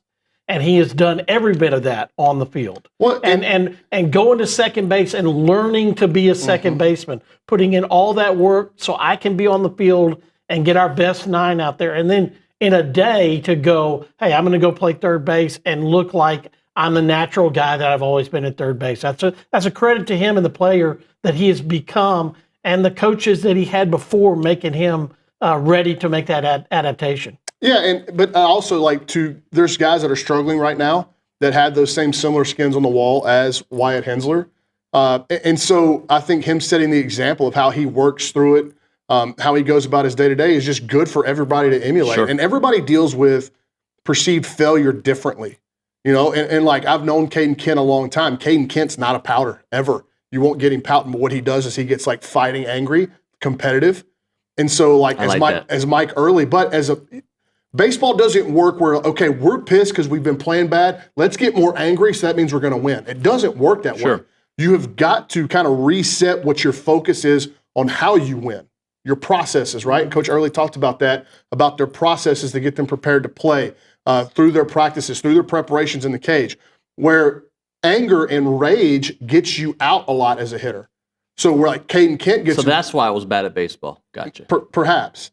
But like you get so mad that I want to hit, I got to hit this pitch right now. And it takes you completely out of what Caden Kent is an elite at like managing the strike zone. But what can Caden Kent's ambition and his want to get the hit can get him out. Yep. So it's about like really kind of re-honing in as a collective offensively. That's where I think they're at. I said it on Monday. It looks like a team, or excuse me, on Wednesday. It just feels like a team going up there right now with a lot of individualistic plans that are not right. Like they're really individualized because they're worried. And Coach Early said this: when you walk up to the plate at Bluebell Park, at Dyken Park, at any of these parks across the SEC, when you walk up to the plate, your picture is big as Sunday out there on the scoreboard. And what does it say next to your name? You're average. And that's what you are. And that it's hard to fight against that. Yep. It really is. To not go, if you're Gavin Cash and you've hit 40-something homers in your career, when you walk up there and you see 190, you want that number to go up. Yep. But it can't be about that number. It's got to be about this at bat and just quality in this at bat. That's why baseball is so stinking mental. You can't go up there looking to get hits. That's never the goal when you come to the plate. The goal is I'm going to swing at strikes, take balls, and when I swing, I'm going to make as good of a move as my move that I make as a hitter. I'm going to make my move at a good pitch. And if you hit it hard, you can't do anything about it. And you've got to be able to live with that result, good or bad. Squeezing a baseball when you're going to throw it because you're trying to do something extra, squeezing the bat, there are certain sports that you can't do that in. Baseball is one of them. You can't be mad and go hit a golf ball. Oh, he hits the ball better when he's mad. That's a fallacy in anything where it's gripping. You don't want to grip a bat as tight as you can. That's not where you're at your best, because when you're going good and you're relaxed, are you squeezing it that tight then? Some of these guys might get a little bit of the squeezing right now. And that's just natural for when you deal with frustration at whatever age. It's not just when you're a college player or a high school player. If you're a 35-year-old man that's been in the big leagues 10 years, sometimes that's how you approach walking to the plate, and it doesn't work very often. All right, we got to hit a break here. Milliken Reserve time. They've got great events. I think last time I was at Volunteer at the Farm, I saw Scotty there. They got Volunteer at the Farm February 21st, 8 a.m. to 10 a.m. Gardening 101. That's Bronny's favorite, 9 a.m. to 11:30. You got Sunrise Coffee on the 27th. Oh, we just had these dates. I don't know why I'm reading the old ones. Anyway, Volunteer at the Farm again on the 28th. So that's today. And you got the farm stand tomorrow at noon. You got the trail running with the Lone Star Trail Runners, also tomorrow, 7 a.m. to 9 a.m. They've got 2,600 acres of open space there, 30 miles of trails and homes. They want to connect families to nature and to each other. They have an extensive network of trails throughout a wooded landscape that includes walking and equestrian paths, creeks and ponds, and gathering areas. The website is millikenreserve.com. That website again, millikenreserve.com.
And we are back here on TexAgs Live. We're presented by David Gardner's Jewelers, Rollo Insurance Studio. Around Aggieland, presented by Normandy State. What am I doing? I'm reading the wrong stuff. I'm sorry. It's muscle memory. That's twice today. What are you going to say? Nothing. Keep going. No, squeezing. No, fight. Stop squeezing. I'm so angry. Yes. Just refocus and do the right ad read. As a reminder, the final segment of the program is brought to you by Double Dave's. That's at 10:50, but right now, caller number 12, 979-693-1150. We're going to hook you up with your choice of a dozen pepperoni rolls or a large one-topping pizza from Double Dave's. They've been serving Aggieland since 1984 with your favorite pizza and those world-famous pepperoni rolls. Reliable in-house delivery, bringing piping hot goodness straight to your door. Just click on doubledaves.com and your favorites are on there. Way to rebound. Very good. You are doing better on your New Year's resolution than anybody I know. Great job. Thank you. You need it as well. Thank you. Hey, it's all positive vibes. No, don't. snaps? That All right. Callie killed it. One of that. All right. Okay. How about big news in the commercial break? Yeah, so let me read Billy's tweet here. Billy dropped the bomb. Per sources, A&M is set to announce a game-changing agreement in multimedia rights space, inking a 15-year, $515 million fully guaranteed deal with Playfly Sports. A&M jumps from $18 million to $34 million annually, thanks to the largest such deal in college athletics. Don't stand over my shoulder. Nick just told me, I'm just doing what I'm told. Nick told me to stand behind you. I didn't want to move a chair in. Good. So I'm gonna look over So we're gonna boo Nick now because he didn't bring it up. No. There's gonna be no Nick Savage slander ever. By the way, 2 minutes ago, Richard Zane did have an article already up. I'm not going to take any credit for breaking news. That belongs to Billy Liucci. But you had the particulars and you put it together nicely. Thank you. I appreciate that. I haven't read it yet, but I just know your work. David, that's a great job. Great job. Nice job, That's a David. great job. Nice job, Richard. Yeah, Big Jen was worried because she saw me walk out in the first segment all stressed out. She's like, "Oh my gosh, he was stressed. Your face to me was like, oh. Look how goodness. smooth, Yeah, easy. now we're okay. Easy We're good. holding the microphone. He is not gripping the microphone. It's not really a ball security, job security thing. Scotty, you could take this thing from me rather easily. Yeah, I feel like you're like a host at an event and you're like walking through. So maybe I should say you should sit. You mean hosting like a Q&A tomorrow at the Angry Elephant? Yes, Yeah. I'm going to be in the one in Cyprus. Take some Olin's notes, going to be Olin. there. But I want to ask you why, Richard Zane. No, this weekend, Astros Foundation. You haven't spoken a lot about baseball today. So Astros Foundation weekend. What do you need to see? What do you have to see? Is there anything you need to see? I got to see the offense get back to the approach that made them famous last year, right? Take the ball, swing at the strikes, and then do damage with the pitches in the zone. I feel like they haven't done that. It'll be tough tonight. 1-9 this year. It's going to be tough because you're facing a ramp up in competition, right? Arizona, Oklahoma State, and even Rice are a step up from Elon and Cal Poly. So I need to see the offense get back to who they have been in the past. And then, man, I'm just excited to see the bullpen guys bounce back, right? I still believe in Clayton Freshcorn. I know the coaching staff does as well. So I need to see him and other guys really step forward and give the starting pitching the support they need in the back half of the game. So that's why, we were talking about you can't just get angry and get results in baseball because a lot of it has to do with who's going to be on the mound throwing you the baseball or throwing the baseball at you. Tonight, Colin McKinney for Arizona, a big-time dude. Off to a little bit of a slow start, but the pro scouts love this guy. Yeah. So you can want the offense to change, and you can expect them to change and be better. And then tonight they're going to go see a potential, top 2 or 3 round guy, and it's going to be tough. So just because they don't come out and ambush the starter and score 8 runs through the first 4 innings doesn't mean that the offense isn't up and running. It's just tough to do against some of these guys, especially a guy like Colin McKinney. Yep. And I think that, when you talk about this tournament, the atmosphere that's going to be there with Mississippi State, with Tennessee, with A&M, Arizona, Oklahoma State, who's still ranked 16th, Rice, who's having a better season than they've had the last couple of years. They've made some inroads and trying to get back to where they want to be with Jose Cruz Jr. This is going to be a tournament that is a lot better than what they were at in Arlington. I thought that it just wasn't at the level of some of the tournaments A&M's been in last year in Arlington. This is taking it back to the next level, and they're going to have to play good baseball. And I think that even though you get wide-eyed sometimes with college kids, and then other kids are like, man, the Crawford boxes are close. That is the one thing you have got to stay away from.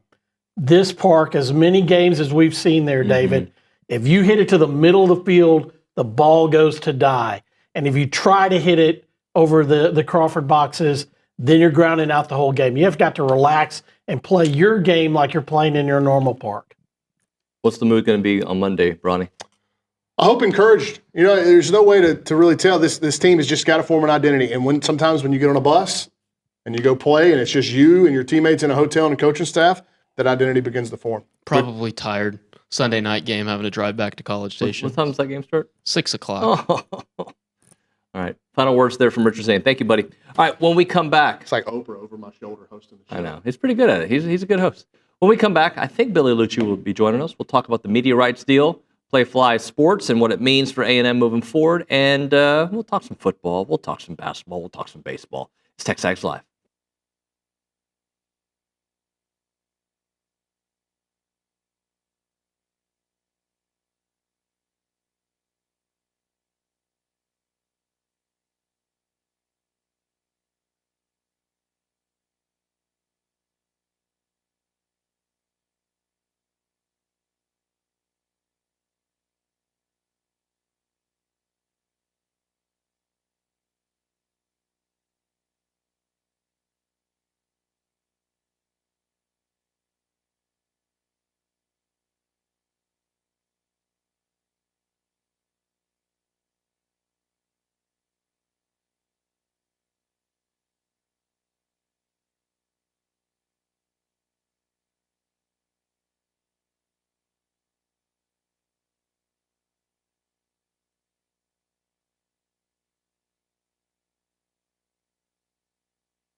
Welcome back into the program. We call it TexAgs Live. We're presented by David Gardner's Jewelers. We are in the Rollo Insurance Studio. I appreciate everybody listening in today as we talk a little Aggie sports on a glorious morning. That's right. I'm choosing to be optimistic about life and about Aggie sports. We got some breaking news a little while ago from Billy. We'll get into that when he gets to the studio. We'll actually get an update there from Callie.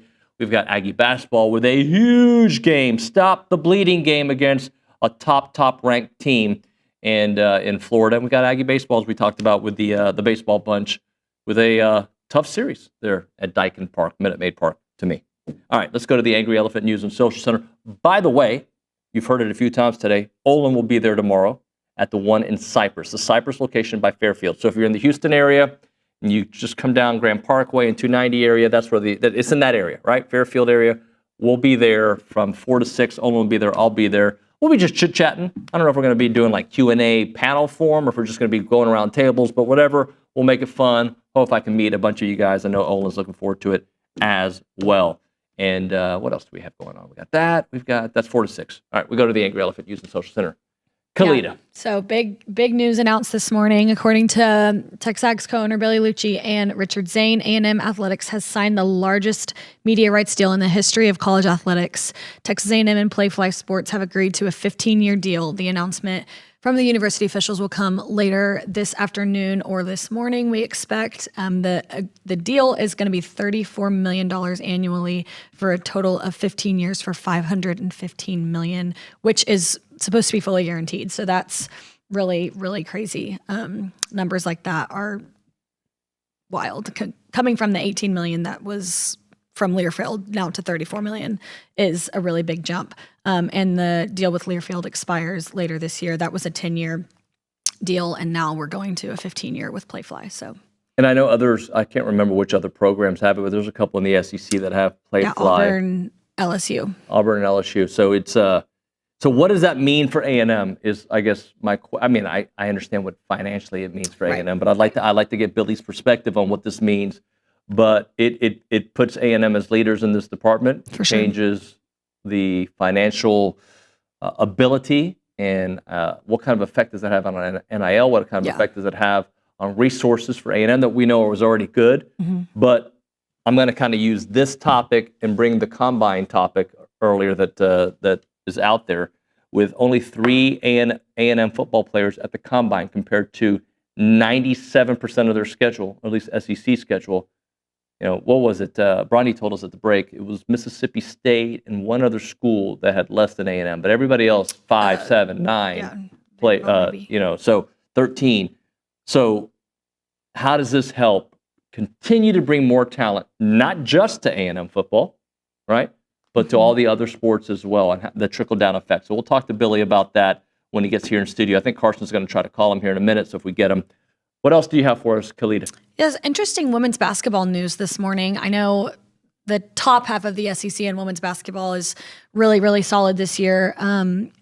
If South Carolina and Texas both happen to win on Sunday or Saturday, whenever they're Sunday, there will be a coin flip to determine the first place seed in the SEC, which I don't know if that has happened before.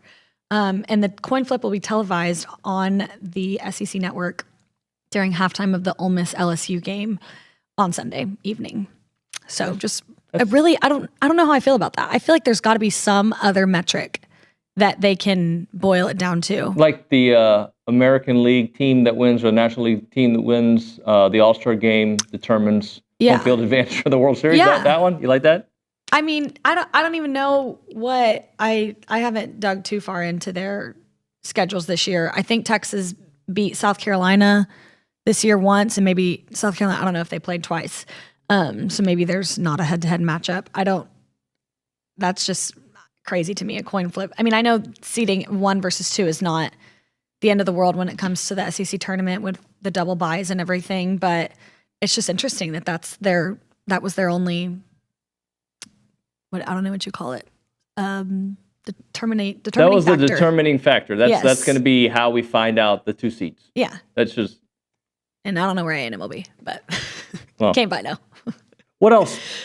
Just back on the baseball news, I think A&M is set for, a weekend that can propel them really far into SEC play. I know there's been a lot of talks about Caden Sorrell. Aggies are really eager to see him back on the field. Well, Brauninger said part of that group. Sorry about that. Brauninger said, I believe. Well, Brauninger said, it just makes him wonder the longer this takes, when is he going to be back? And the goal's got to be to get him back, Caden Sorrell speaking of, by SEC play. I'd love to see him before. Yeah. But, those kind of injuries, you cannot rush. So but yes, they absolutely need that. Look, this weekend, so I asked at the top of the show, what this weekend can do for them. And if you can find the text, there's somebody early on in the show when I asked that question, because I don't know how I agree with them, but I asked how this weekend, good or bad, can do for the vibes around this university and this program from an athletic standpoint for next week, right? Because let's be 100% honest. And I get it, by the way, because I'm the same way as you. When Aggie baseball doesn't have a good week or a good day, it does affect my mood, just like Aggie football, just like Aggie basketball, you name it, right? But I do think there's a shelf life of moodiness in an environment that can last so long. Did you find that text? There was one that said, maybe it was a chat earlier. It's all right. Not being. The point is, I don't know if A&M hoops beating Florida. You found it? Is it the one that says a great weekend wouldn't change what has happened, but the only thing it'll change is how they finish the season? Is that the one? So I think he's talking more basketball there. Yeah. I'm talking about overall, right? Like, so if A&M beats Florida and we can't, I don't know if A&M does. So yesterday I wasn't sure how I felt if it erased. The commentary on the fan show was, if A&M wins these next two games, does it erase everything that just happened over the last week? And I wasn't ready to go there. And the fan show guys were.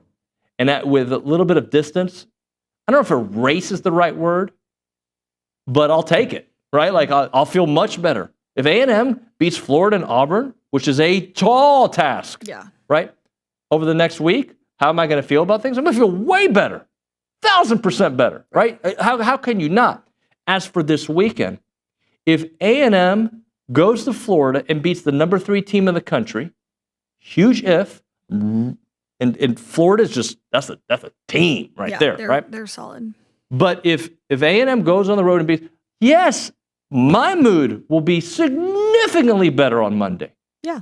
If A&M baseball wins 3 at the Astros Foundation weekend, or if they take 2 of 3, my mood will be significantly better on Monday. And I think everybody else's should. Does that erase what happened in football? No. But guys, we can't think about November and December like every time we talk about football. Right. Like, yeah, it's part of the narrative. But let's go with what's next. Yeah. What is next is a secondary that has been cleaned up from a personnel standpoint, and the guys that you have more experience in this system.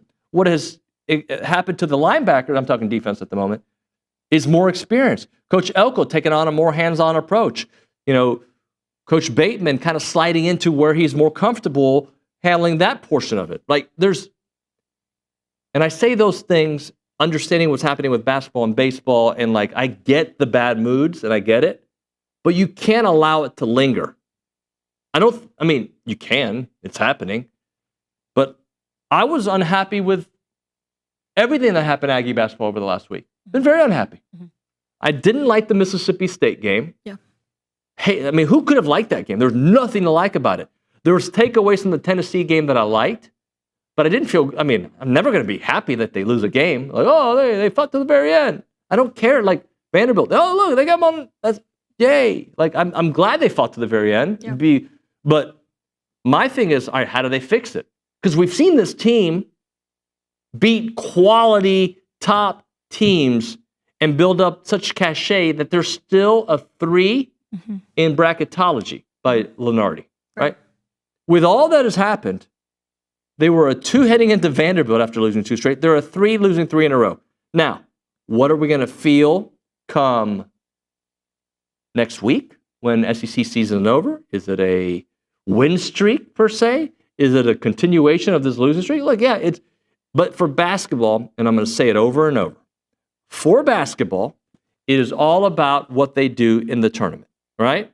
It is about what they do moving forward. Yeah. For baseball, we got a long way to go before we write that story. Long way to go. I am fully on, obviously, the side of, where the team will be more experienced come June. I would rather figure all that out now. And I think some people don't agree with that or understand that maybe. But no, what I don't think is that, Callie. I think it's they don't feel like that should be the story. Yeah. They feel like, wait. We got all this talent. We just went to the College World Series. We lost our coach. We should be angry. We should be winning. And I understand that. Like, I get it. Yeah. But I think every once in a while, Bronny has a good thought, right? Mm-hmm. And how did he... Like, you can't lose. This was a conversation I had with Alex, my brother, yesterday. Was like, you can't lose the amount of talent that A&M had from last season to this season, even though you expected to have some of that talent, and not take a little step back. Right. Those preseason rankings came out before Gavin Grohovic's injury, before Caden Sorrell's injury, right? Before Josh Stewart's injury. Yeah. And if you look at the team that entered the regionals last year to the team that they are today, right? Evan Oschenbeck, they haven't figured out the answer for him just yet. They thought they had a good answer with Josh Stewart. Got to get him healthy.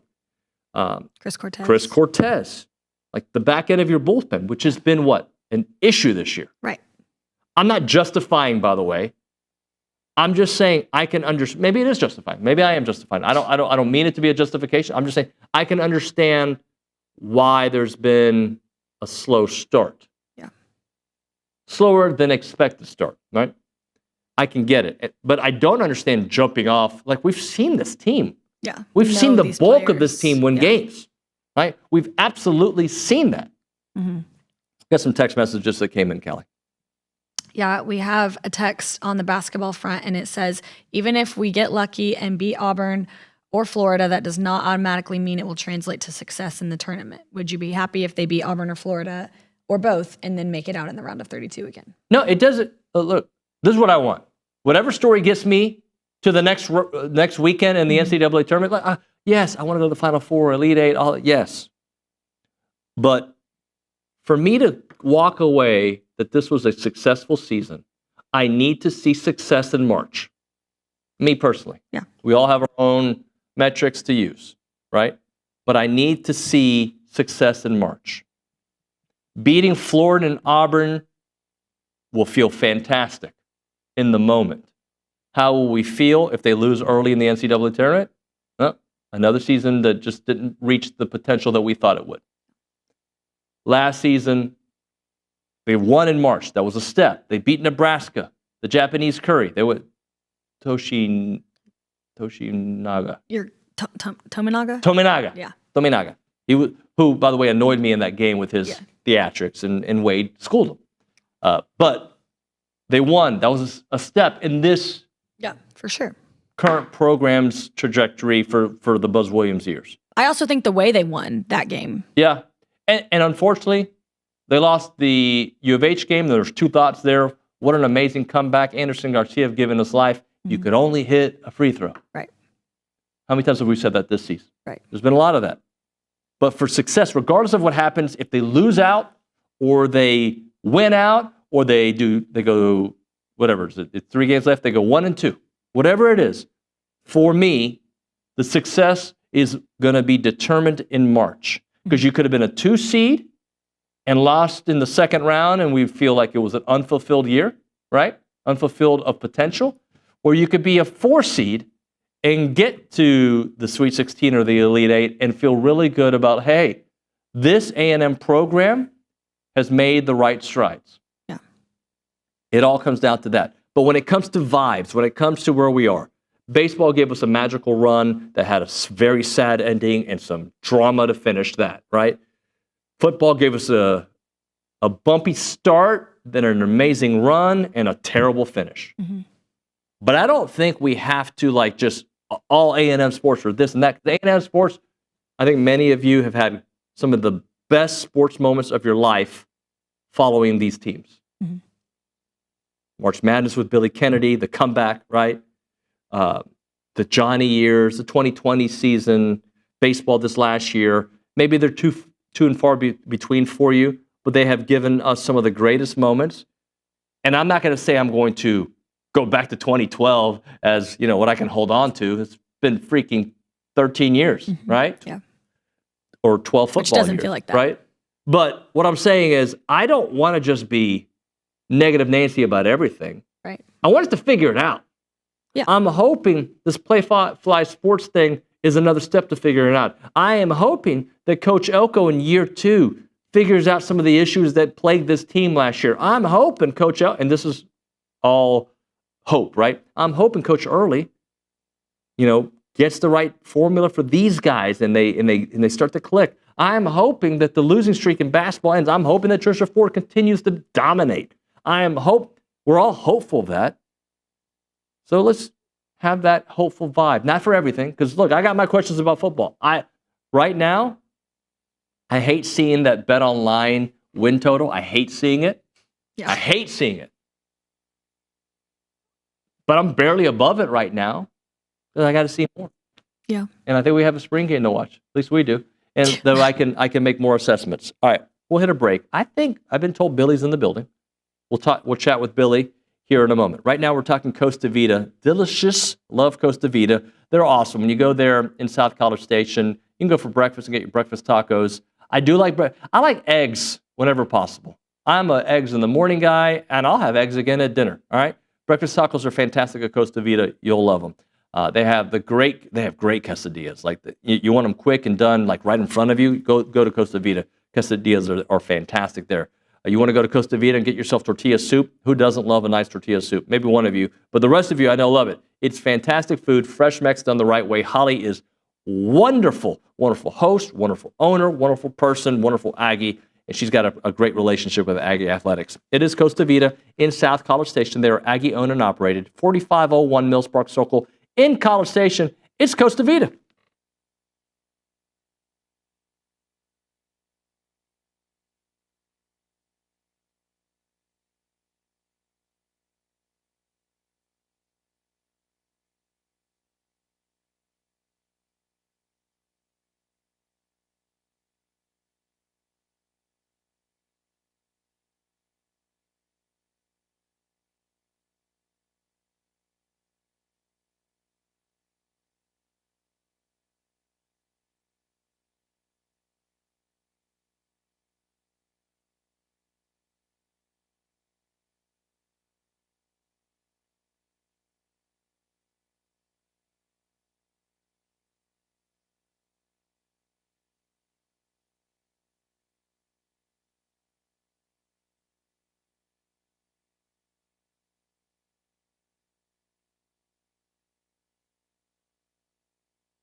Hey, everybody. Fancy that. I'm here on TexAgs Live, presented by David Gardner's Jewelers, Rollo Insurance Studio. Billy's in the area. I think he's, working phones, getting intel for us. So at some point, we'll get him here in studio, I do believe. We'll continue through some of these texts, and we can kind of just break down a lot of these topics that we've had all day long. If you want to be a part of the conversation, you can call us. We don't take a lot of calls, but we'll take some calls. 979-693-1150. We'll pick it up on the Buppy's Catering hotline. And as a reminder, Olin and myself will be at the Angry Elephant in Cypress tomorrow, 4 to 6 p.m. Get you ready for some Aggie baseball and Aggie basketball and just hanging out, talking Aggie sports. We can have one-on-one convos. We can have Q&As. We can do it all. Be a good time. We love the Angry Elephant. They've been great to us, great partners. So we're looking forward to it tomorrow at the 1 off of basically 290 and Grand Parkway on your way to Houston. So it's right there in Fairfield in Cypress area. We go back to Cali there at the Angry Elephant News and Social Center. Some people dropping some thoughts. Yeah, they are. We've got a text and it says, baseball just needs time to gel. The hype was warranted because of the talent coming back from last year's team. Just need to find the right mix in the lineup and the guys to hit their stride. Yeah, look, I think everybody wanted just to fast forward to the season and pencil A&M in to Omaha, and here we are, and forgetting that there's a story to be written about this season. Yeah. And it is way too premature to write that story. And it's way too, either way. Right. Either way, had they been undefeated and just playing out of this mind, would you really know that much about them? It is way too early to write that story. Just like it would have been way too early to write the story about A&M basketball after losing to Oregon and Central Florida early, right? That would have been a way too early part of the story. But, and I know that's probably the timing of my message right now, considering what's happening in basketball. Anyway, let's turn our attention to Billy Liucci. What's up? What a busy morning, man. Yeah, that was, sorry for that. Oh, good. That was breaking news. Then got another work-related phone call that was long overdue, so that was good. Good. Just separate, good call, but it was something like, those conversations that you've been needing to have. Yep. In like a good conversation, but you needed to have it, but it was both sides kept missing each other, and you catch it, and it's not a fight. It's never. Because it hadn't been a 5-minute conversation. Yeah. So we were talking a lot of NFL draft and stuff like that. Good, man. One of my buddies leaving the combine today. So he was on the road. I saw the eyes. Yeah. I saw your eyes. My eyes? I saw what you did. What did I do? No, I did not. You did. I saw it. It's on camera. I did not. You did. That's a sharp-looking attire today. Thank you. Yeah, snaps, by the way. That snaps? This is snaps. Nice. Yeah. Okay, good. Yeah. See that? That was organic. I'm actually filming another snaps commercial later on today. You know what's not organic is the fact that I'm telling you, we got a developing problem. Thanks to the folks over at the sleep station, is this bed of mine. Is it that good? Yeah, it's Tempur-Pedic and never had one. I'm a long overdue on a mattress guy. I kept the one way too long. Yeah. The only issue with it is it's a little high for Griffin to jump on and off. So I've had to help him up and down. Gerrymander some kind of floor landing spot for him. Yeah. I may or may not have brought a whole it's lucky I can live alone and not be married where you've got a wife going, honey, what the hell is this? Because the setup I've got for him to leap on and off the bed right now, I bought some steps, so we'll see if those work. And you're sleeping much better than ever. Oh man, I mean, maybe I had breaking news in this alleged phone call I was on, or maybe I was just sleeping in on the Tempur-Pedic. I'm after rodeo cook-off last night. I saw a lot of Aggies and Aggies and Longhorns out there actually, and even some Red Raiders. So and always LSU fans too. So everybody out there, I always go Thursday, and I say I'm not going back the rest of the weekend. So don't expect to see me out there. I hope I don't go. Will it surprise you? I've never been to cook-off. It actually does surprise me. Never it been. Actually does. No, people don't invite me.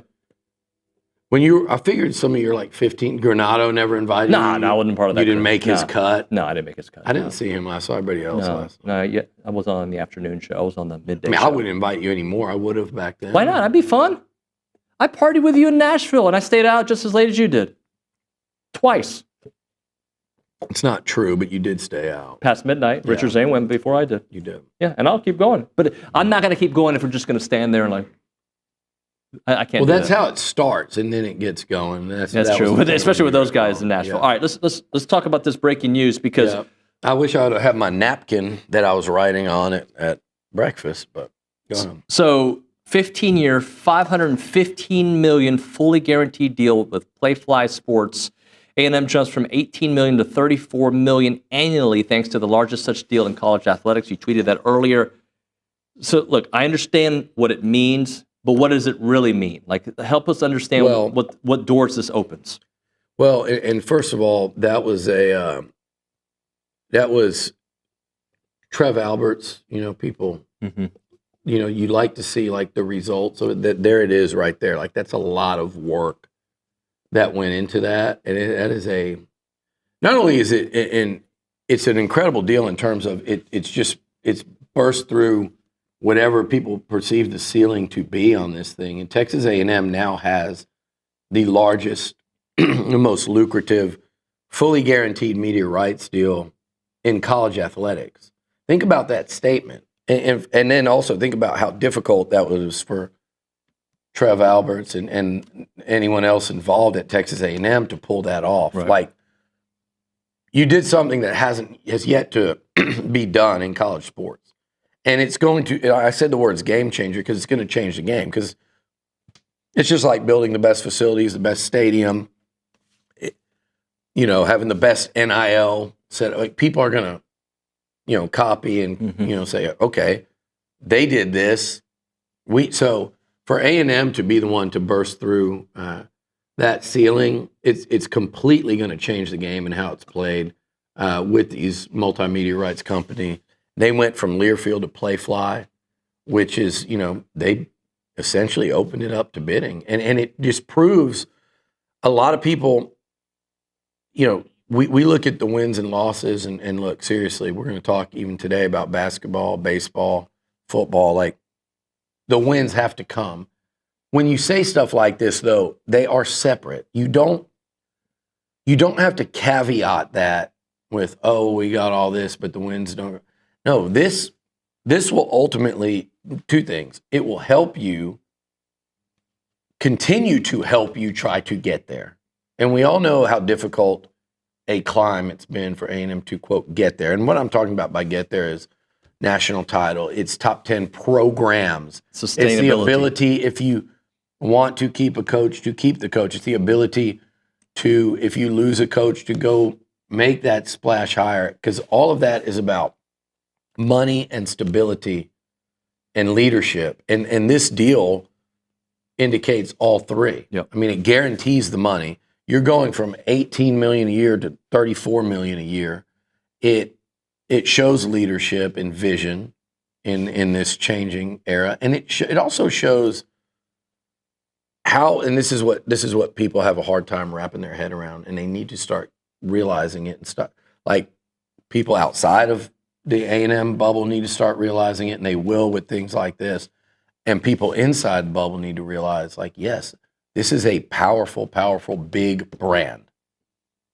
That's why their deal with Playfly is bigger than Penn State's. It's bigger than LSU's even. These are schools that are with them. It's a statement deal. It is a statement deal in terms of what it says about the Texas A&M brand and what people view as what's coming for Aggie athletics. Now, again, we know how difficult it is. We know better than anyone. We watch it and we live through it. And you know, the last week or two have everyone questioning, like, well, will we ever see?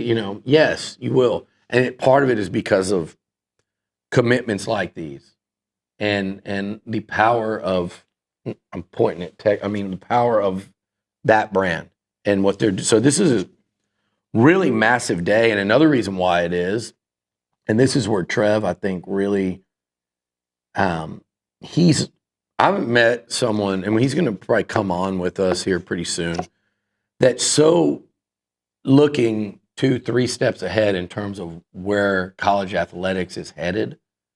So we've been talking for a long time, right, on here about where it was headed in terms of pretty soon you're going to have that $20+ million draw because it's going to be an expense added without the added revenue.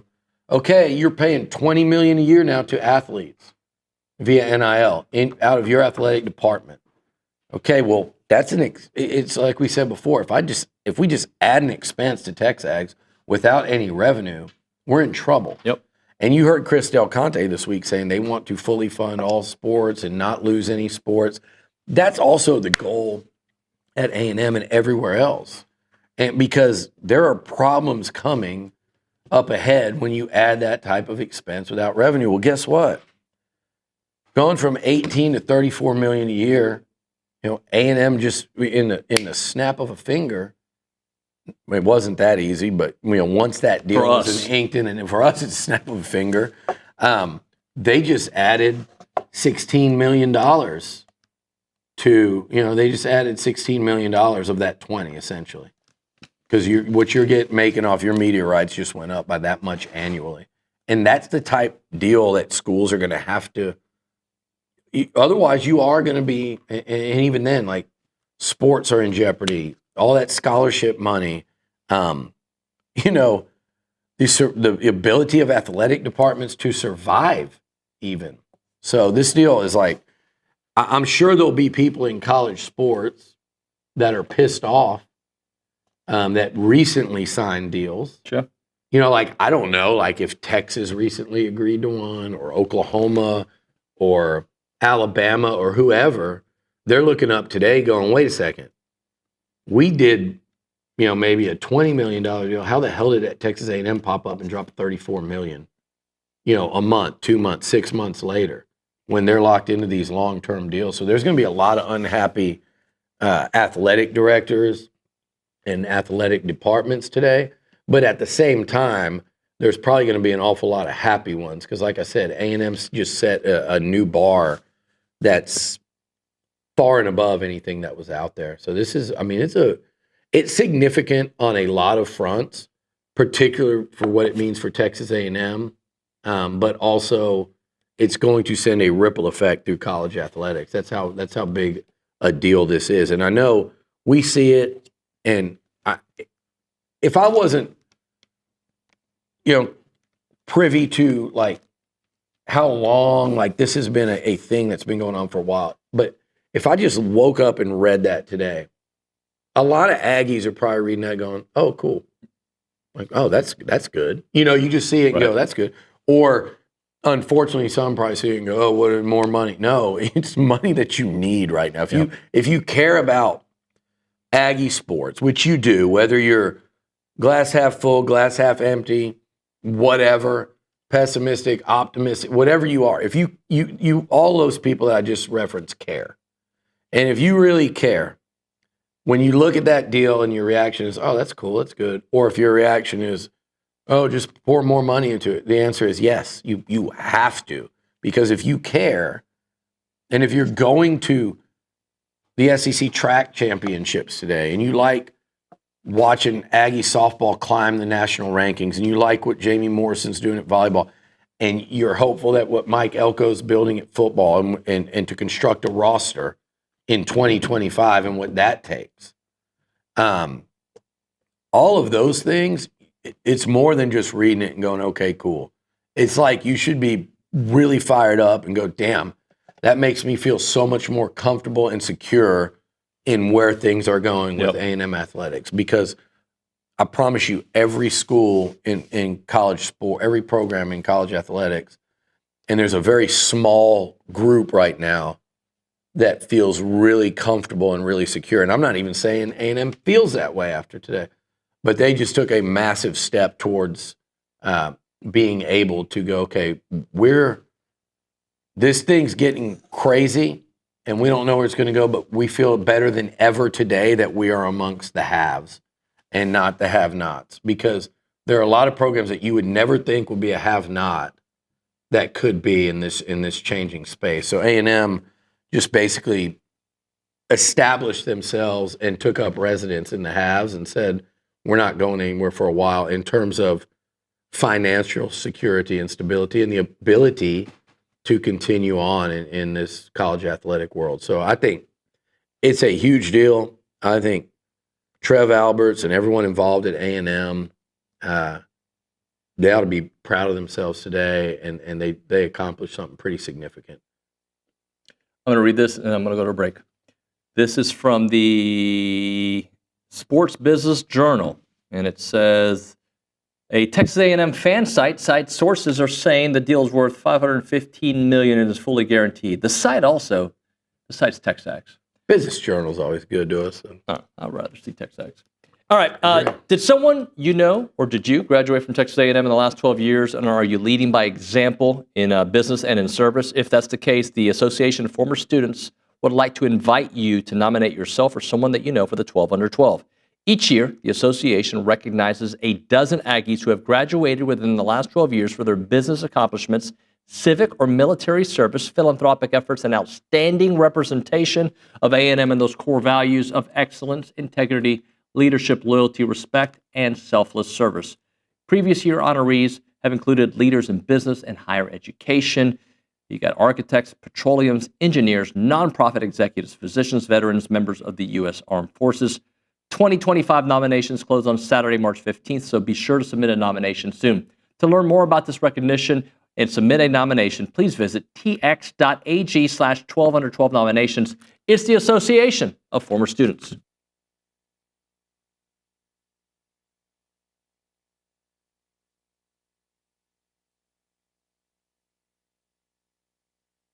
Everyone, David Nuño here in a moment right now for Snaps Clothing. They are the makers of the only official licensed Texas A&M Pearl Snap shirts. I'm wearing it right now. This is part of their Tailgater collection. It's built for game day. My friend Edgar over there is doing great work. You've got to check out the clothing. It's the Pearl Snaps. It's the cool look. It's kind of hip, but also Western. You'll love it, and they have great stuff there. They'll keep you comfortable as you're repping your Aggie gear, and it's the place to go to get it. Whether you're watching the game from home or tailgating before watching the stands, these shirts have you covered. Head to snapsclothing.com. That is snapsclothing.com to gear up for the season.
TexAgs Live, presented by David Gardner's Jewelers, Rollo Insurance Studio, hour number 3. So our breaks are all over the place, so we'll probably have to go 5 minutes, and then we'll hit a break, and then we'll close out the show, but we will go extended for a little bit on YouTube. And I think you have an Ask Liucci later, is that right? Yes, we're going to do that right after this. Okay, cool. So we'll try to go a little bit long to get some of that before he does that. All right, where do you want to start Combine, or do you want to start Aggie? Let's start Aggie basketball, can we? Okay. Because this game this weekend, I feel like I've stand corrected. Yesterday on the show, the fan show guys were like, if A&M wins these next 2 games, it erases everything that just happened. Yeah. And I wasn't ready to go there. And I don't know, would, but that's a big if. But I would. I wasn't ready to go there. And today I'm at, you know what, I don't know if it erases it, but hell yeah. It erases it. If you beat, I mean, I don't know what the rankings are going to say Monday because Florida lost to Georgia, which, again, like, it's twofold here because I am concerned with how they're playing. I'm disappointed. It's not really as much concern because it's a lot of this stuff. I'm concerned, whereas with Wade, I need to see Wade shake out of. You know, he seems, I'm watching. I'm not a coach. I'm watching. There seems to be a level of frustration. And I get it. Like, you're a great player and your shots aren't falling. You're driving and getting fouled a lot. You're turning the ball. Like, I get it. But I sense frustration. And I think he should be because he's so talented. Enjoyed so much success in his career. Because I also think he'll shake out of that. You know, Braden Montgomery went through a slump last year where I felt like there were certain members of the fan base that thought he was washed and done. And they were kind of joking, but I'm like, no, you guys are serious. You don't think he's ever going to come out of this slump.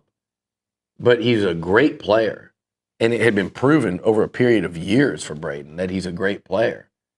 And he came out of the slump, unfortunately, and then he got hurt. But Wade's going to come out of this. Some of Wade's best basketball he ever played was last year in Nashville. And then in that U of H game. And then Nebraska game, U of H put the clamps on him, unfortunately. But he's going through a rough patch. The team is going through a rough patch. You know, Mississippi State, to me, I said, that's just a crappy game. They played terrible. They didn't bring it like they normally bring it. They played terrible. I thought they played good basketball against Tennessee. They just shot poorly. I did not like the way they played against Vandy. I just felt like Vandy took it to them. I felt like throughout the 40 minutes, Vandy looked more competent and confident both. They looked more confident. They just looked like a team that believed more in what they were doing. So I didn't like the look of what I saw the other night. But I've watched enough college basketball, college baseball, college athletics to know that there is very little to say that will carry over, much less into, look, something's got to give. Either Florida, how would A&M fans have felt if the Aggies were down 26-27 in the first half to Georgia and then lost to them? Or like Alabama went up, lost at Missouri, where A&M won. Like, this year in the SEC is wild. That both can be true. A&M's not playing great ball right now. They seem to be scuffling for answers, no question. It is a concern, but everyone's been through some level of either shocking loss or like Vandy. Texas A&M should beat Vanderbilt at home because in this SEC, you better win your home games against good teams. If you're going to lose one at home, it better be to a great team. And A&M's only home losses had been to Alabama and Tennessee. Bama without Wade, Tennessee, both of them decided in essentially the final minute. They were losses where you go, yeah, you wish you could get those, but damn, like, okay, you can play with these top 5 teams. If you have to, you could hopefully eventually you have to face them again. Right. You know, that level of team. This one in Mississippi State and these last 3 are different because you really no-showed Mississippi State. And then this one, look, I'll tell you that Vanderbilt beat Tennessee. Vanderbilt beat Kentucky.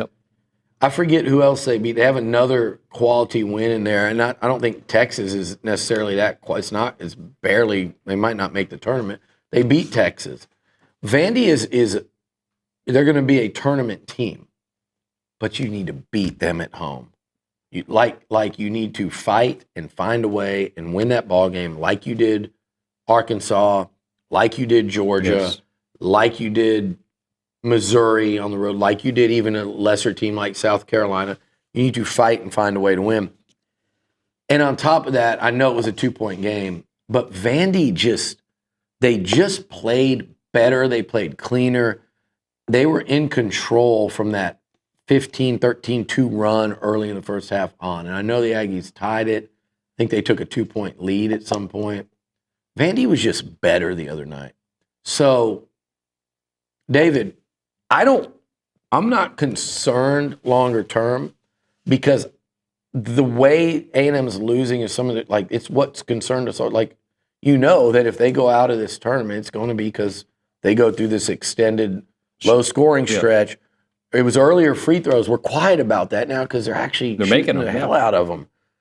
But now we've added this thing of, wait, we got to shake Wade out of a slump too. And I know he scored the other night, but everybody, you watch it and you know that him and Zurich need to clean it up. It's kind of, you've added a new concern. Yeah. And it's not all, but we really need to see this team with what they've shown us this year get out of this first weekend. And they're making it more difficult on themselves. And if they go and they got to play who was previously number 2, and they got to play who is currently number 1, and that's to avoid a 5-game losing skid at the end of conference play, you are really, and I know Lenardi still has them as a 3 seed, but now you're flirting with the concept of a 5 seed when 10 days ago people were talking about a 1 seed. And we didn't really buy into that, but the 2 seed was absolutely in play. Absolutely in play, because you looked at that game and you go, you could beat Tennessee, and you should beat Vandy. If they did those things, they'd be a solid 2 right now. Yeah. And I don't know how much losing at Florida or to Auburn would hurt you there. So now you're looking at it and you're going, they're in jeopardy of falling to that 5, which means you have to face the dreaded 12, which also means, your second round opponent is, that doesn't faze me as much. But now, if you really want to make a run, and I know people don't feel this way now, but that's still the goal, and it's still a possibility with this squad. Now you've bumped up a whole round meeting that 1 seed. You've put yourself potentially in a bad position. So they got to figure it out. Look, none of us thought they could beat Florida, right? On the road. Oh, man, you're sitting there doing win, win, loss, loss. We also didn't think they'd lose to Vandy. We also didn't think Florida would lose to Georgia. Something's got to give between those 2 Saturday. We'll go as long as you want on the next segment, all right? Because we'll go long on YouTube and on TexAgs.com. It's TexAgs Live.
All right, it's the final segment of TexAgs Live, presented by David Gardner's Jewelers Rollo Insurance Studio. But we're going long. So if you want to listen to Louie, go ahead and listen to Louie. If you want to go to YouTube and watch us for a little bit, you can do that as well. Tell you what, we got a guy that likes to text in that he may have tipped his hand today. Well, the last time I made a comment I've tipped his hand, and you will deal with. I can't wait. This is funny now. This just got funny, and that the one little slip up. Congratulations. And he's got a theme with whatever number he texts from. He changes his numbers, but we know. No. You don't even know. This is going to be a fun one for me. Anyway, so we have what's next? Combine and baseball, right? Baseball. Again, like basketball, maybe like less so, more so. Less so that it's so early. And you have to have if you follow this sport and at this level, you have to understand that how long this season is and what happens with teams. I think it was, on the bad side, if you want to feel nervous about it, Ole Miss wins the national title, doesn't go to the tournament the year after. Mississippi State wins the national title, doesn't go to the tournament the year after. LSU wins the national title, barely gets in. But they were rolling along at number one, I think, for a while last year, if I'm not mistaken. And then the wheels fell off, and they needed a dramatic rally to qualify for the postseason, and then looked like the team nobody wanted to face in the postseason, and almost got there. Was it North Carolina? Yeah, I think it was North Carolina. They had that epic super regional against, but they were the team nobody wanted to face in the postseason. Was LSU? They all of a sudden the two pitchers hit their stride late. And that was after being on top, pretty much not making the tournament, then rallying to make it. Right. So those were the last three national champs. Then you had Tennessee a couple years ago, famously, that ran the table basically at number one, got knocked out by Notre Dame out of nowhere. So way too early, way too premature. But you can also say that you haven't liked what you've seen from the team so far. And that is absolutely the case. And I think you can also say, hey, I'm concerned about this, this, and this. Absolutely the case. You would love nothing more than to see this team start to, for starters, hit the ball better this weekend. You got guys that aren't hitting right now that hit.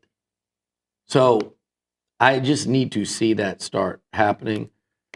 I'm concerned about another couple of weeks of Caden Sorrell. You can't lose Gavin Grahovac and Caden Sorrell and be the same team. You just can't. And that's about, 40 home runs this year probably. You're going to take 40 home runs and 300 plus out of the lineup and expect it to be just as the clean. Same? Yeah. No way, man. So they need to get Caden back. I don't like that it's another couple weeks and with a hamstring that always you just don't know. And I know they want to go all the way to perfection so it doesn't linger the whole year, kind of like what happened with Jace last year. But, yeah, that is a major concern. But if you tell me, okay, you're eventually going to get Caden back healthy fairly soon, and you're going to have, Jace is a 300 hitter with 30-plus home runs. It's what he is. We've seen it for 2 years. He's shown it for 2 full seasons in the SEC, in college baseball. Gavin Cash is not hitting anything right now. He's hit 42, 46 home runs last 2 years, driven in 130 runs, hit 315 in the Big 12 and whoever Tech plays. He's got 2 years of it proven. Hayden Schott hit 330 last year. What's he hitting now? It's brutal. So, to me, those guys are what they've proven to be over a matter of years, not a small sample size. Same with Wyatt Hensler. So if you get Caden Sorrell back, I think that 1 to 5 in that lineup is still going to be lethal. They've got to get going, though. You can't sit here and waste time. SEC play is kind of sneaking up on you, and this league will gobble you alive. As those examples I just said. If you're not ready, it will eat you alive, including the first team coming in here in Alabama, who can rake. We saw it last year when A&M went there, and it's happening again this year. So, the defense they were sharp against Texas State, but that's one game. You need to see them. They're I still want to see that more from them defensively for me not to be concerned about it. And then obviously the relief pitching, especially without Stewie. So you lost Oshенbeck, you lost Cortez, and then I talked to some guys on the team prior to the season, and they were like, man, Stewie is going to like kind of be in that Oshenbeck role. Like he's going to be a guy that you know you can put out there for 2 innings to end the game if you have to. And he's got it mentally, and he's got the stuff, and boom, he goes out there, first appearance, first inning, he's out there, bam, injury. So they got to be mentally tough right now. Their mental toughness is being challenged because they're struggling early. I think the weight of expectations is clearly getting to some of the guys, and maybe this Texas State game, because for all intents and purposes, that was an ass kicking. And Mike Early said as much after the game. Yeah.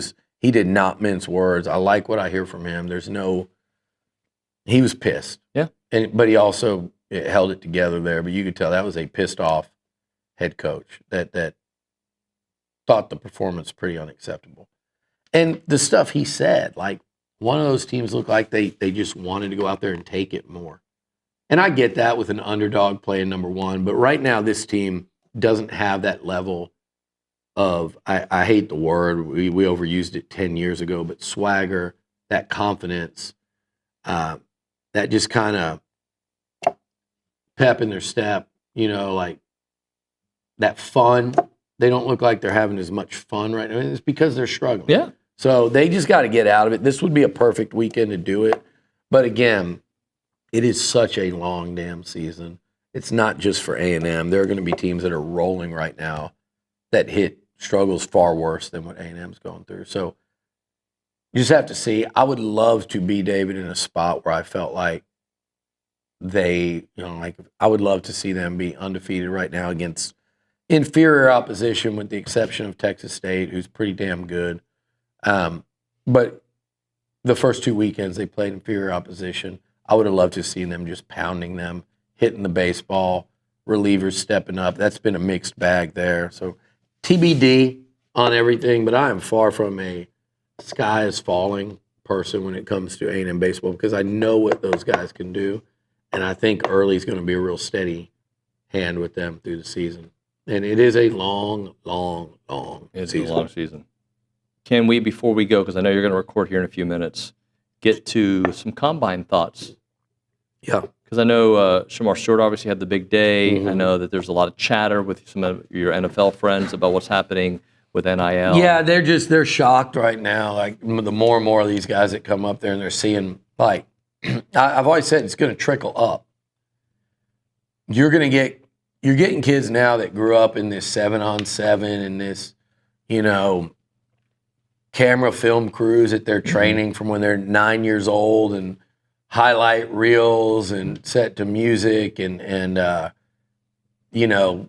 celebrations, and watching NFL guys hold out and demand trades, and like times are changing in sports, but now you're getting players that have grown up and gone all the way through this up the ranks. That's why you're seeing coaches leave college and go to the NFL. You're seeing veteran coaches retire, the Jay Wrights, the Nick Sabans, they're just saying, I'm done with it. You're going to see more coaches leave head coaching positions to go coordinate at the NFL level. You're going to see it's just going to happen more and more, because this NIL deal is so insane. And I've had several NFL people tell me, you notice the difference even talking to the kids now. And you're going to have a generation, a sports generation, like in this current wave, that go to the NFL and don't even understand the concept of a contract and an agreement. Because in college, I can cut a deal with you where I've got an NIL deal where I'm making $100,000 and you play the same position. Yep. You might not even play the same position as me. I might just be like, I heard David makes this much, therefore I'm not going to play until I make that much. Well, you guys don't even play the same position. You're a nickel and he's a running back. Well, that's what I want. You're a linebacker. He's a left tackle. Well, but you're a linebacker and you make I make 100 and you make 400. I'm going in there the next day to the coach and saying, hey, the deal I agreed to 2 weeks ago, I don't like it anymore. I could go get more here, or there. And like I've said, and I've said this a million times, every single player in college football at any program, including A&M, including Tuscaloosa, Gainesville, Athens, Clemson, Austin, Columbus, Ann Arbor, Baton Rouge, you name it, every player on every one of those teams can make more money tomorrow than they're making today by going somewhere else. And so they go in and try to change the deal. Hey, I know I agreed to 100, but he makes 4. So what ends up happening is that guy goes from 100 to 3 in the span of a conversation. You've got 85 possible conversations, however many times during an off season. It's wild. And so what they are doing is they're going up to the NFL, and you're going to see it happen more and more now with contracts and stuff where these guys are going to go, I'm not going to play. My agent, I think it's going to be awful for the pro. It's going to make a tough situation even more so in pro sports. But what I really feel for are the kids that, as much as I want them paid and I want them to be able to fully capitalize on like we just mentioned, a freaking $500 million multimedia rights deal. The athletes deserve a cut of that. They deserve a big cut of that. Right. But the ability to just change deals and do all that, and what it's going to do, imagine going in the real world and trying that time and time and time again. You're going to have a group of collegiate athletes going into the workspace that are going to believe that's the way things work because that's what they learned when they were first making money. If your first job, Nuño, is making $250,000 a year from when you're 18, and in a lot of instances, way more than that, from when you're 18 to 22, and you don't make it to the NFL, the NBA, or Major League Baseball, and you go into the workspace with a quality degree from some of these universities, and by the way, a lot lesser degree from some other ones, and you go out there and wait a second, you just offered me $48,000, $38,000, $60,000 out of college. I made $250,000. I made $400,000. I'm not going to take this job. The perception is going to be so warped. Yep. And it's not just, we're not talking about Aggie football or Aggie baseball or basketball or Aggie sports. We're talking in general, right? College athletes across the country. So it's wild, but getting back to the combine before we close it out, 3 guys, Stewart, Scorton, Turner. Scorton came from Purdue. Okay, if you want to play the game of, well, when Jimbo left, there was Walter Nolan, there was Fadil Diggs, who Fadil had a nice combine. There are some questions swirling around about Walter Nolan now, right? Not surprisingly. There's some questions up there at that level. You've seen some stuff where some NFL teams are like, a little bit of a red flag situation. So, but an incredible talent that's going to get drafted really high. Yep. Are there any others I'm forgetting that are combine right now? You're not going to be able to look that up, I don't think. If anybody wants to look it up, Zane, you guys, combine guys that were on A&M's team last year. Besides Walter Nolan and Fadil Diggs. So I'm talking about those were the two I thought. Yeah, I don't know if Caden Davis, but when Elko got here, they would have liked to have kept Fadil Diggs. Yes, they would. And they obviously did everything they could to keep Walter Nolan. So those are 2 guys. So you take out Scorton and include those 2. Essentially walked in with 4 guys that were NFL combine worthy in the upper class that he inherited, right? 4, and guess where they all played? David? Yes, sir. Playing a game with you here. All right, let's play. Guess where they all played? Start from the top. Sorry, a message came in. It caught my attention. That we were talking about. They all, oh, dude, you don't worry. Your shit's coming. I think all defensive linemen, right? I don't think. They're all 4 defensive. So you had one position when Mike Elko got here that you look at and go, that was absolutely loaded. And I know one of the questions is, well, why did Shamar Stewart's production not match his numbers? Everyone knew that prior to this year, and every scout that came through was like, this guy's going to be 8 to 10 sack guy, 7 to 9 sacks. He's an incredible talent. I told you guys this a year ago that people were comparing him to Jadeveon Clowney, the guy at Georgia, what's his name, that rose up to Carter, that rose up to be the top pick. They were saying that about Shamar Stewart this offseason. When they were coming to camp, fall camp, I'm talking to them, and if I'm going to lunch or dinner after, they're like, dude, like, I know Scorton is really good, but Shamar Stewart is the one that when he tests and they see him and the way he moves and the flexibility and just the ease of movement and how athletic and agile he is for a guy his size, he's rare. And you see the combine performance, 4.59, 40-inch vertical, what was he, 260-ish pounds.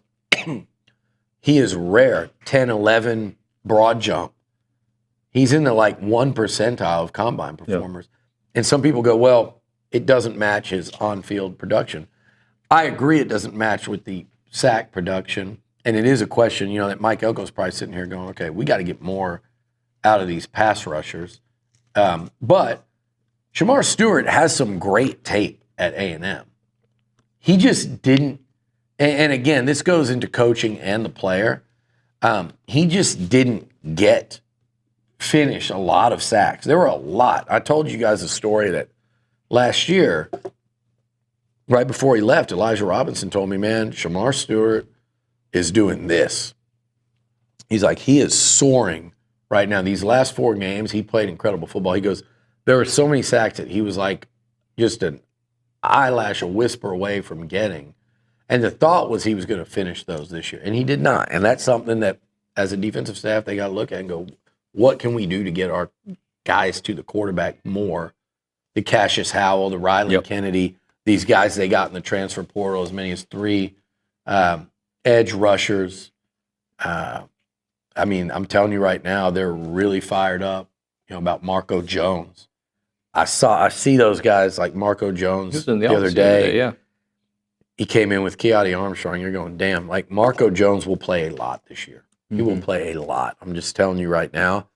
If I picked one freshman, true freshman, that could start this season, he would be a guy that I would put right up there at the top of the list. I think he's that impressive. And the position is open. You got the guys we mentioned, but there's a chance for all of them to play and play a lot and to start. But Shamar Stewart is going to be a top 15 pick based mostly on projection. But again, he's got a lot of really good tape, whether it's playing against the run. He's blown up a lot of plays over the last 3 seasons. He just hasn't put up the sack numbers. He hasn't been nearly as disruptive as you'd think. But you see this all the time in the NFL. They're going to draft him very highly, and they're gonna expect him to be an early starter in the NFL. And we'll see. It'll be a really interesting thing to watch. And I've seen, I think it was Olin that's mentioned this, and I thought it was a good comparison.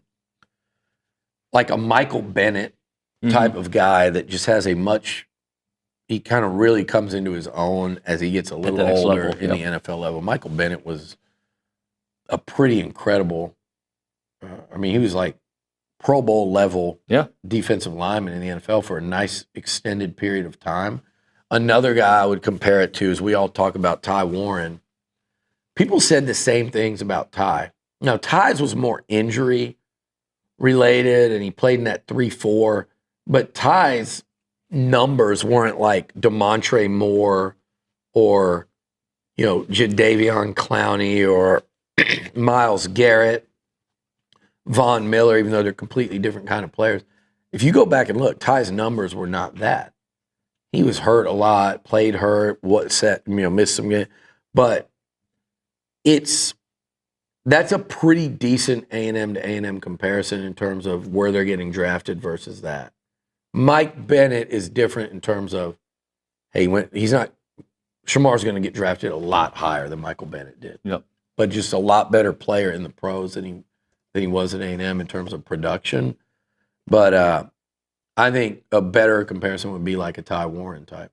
5-star, came in, definitely was really good, all-conference type candidate. Shamar Stewart got all-conference mention.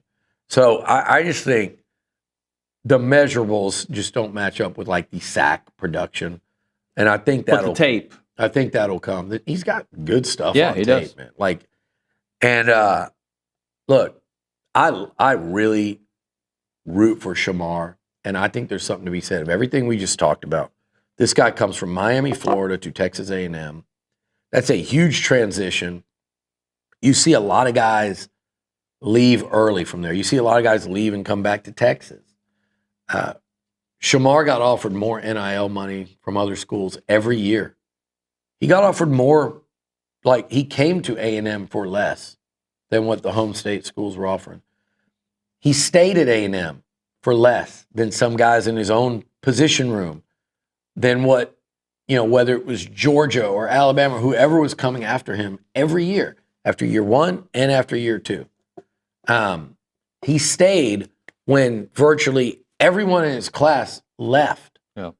He's watching them leave. He stayed. And he played well. He played well for A&M.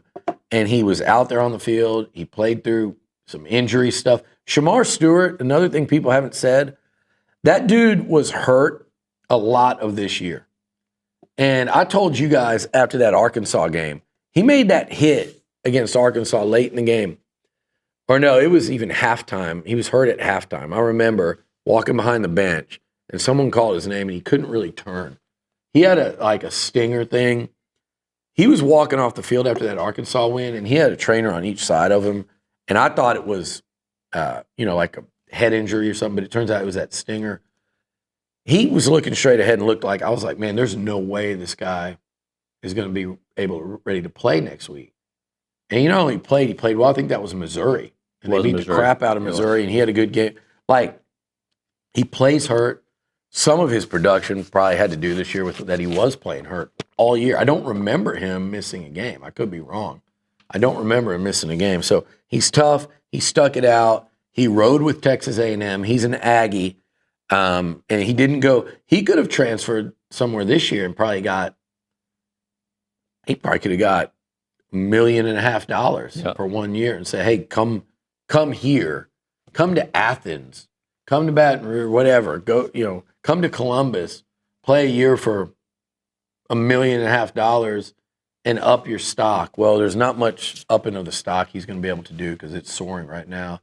I couldn't be happier for the dude in a day and age, and especially in a class here, that the storyline, and deservedly so, is that it was an epic bust of a class.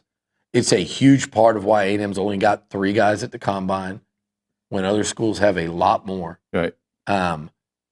He is the exception, not the rule. So for all of us that complain and point to that class, and again, like I said, rightfully so, other fan bases, you want to, point to it and ridicule it, and it's deserved. It was like that whole group was almost like, it's like that fake $30 million thing. It just left like this bad, the whole thing just was bad energy.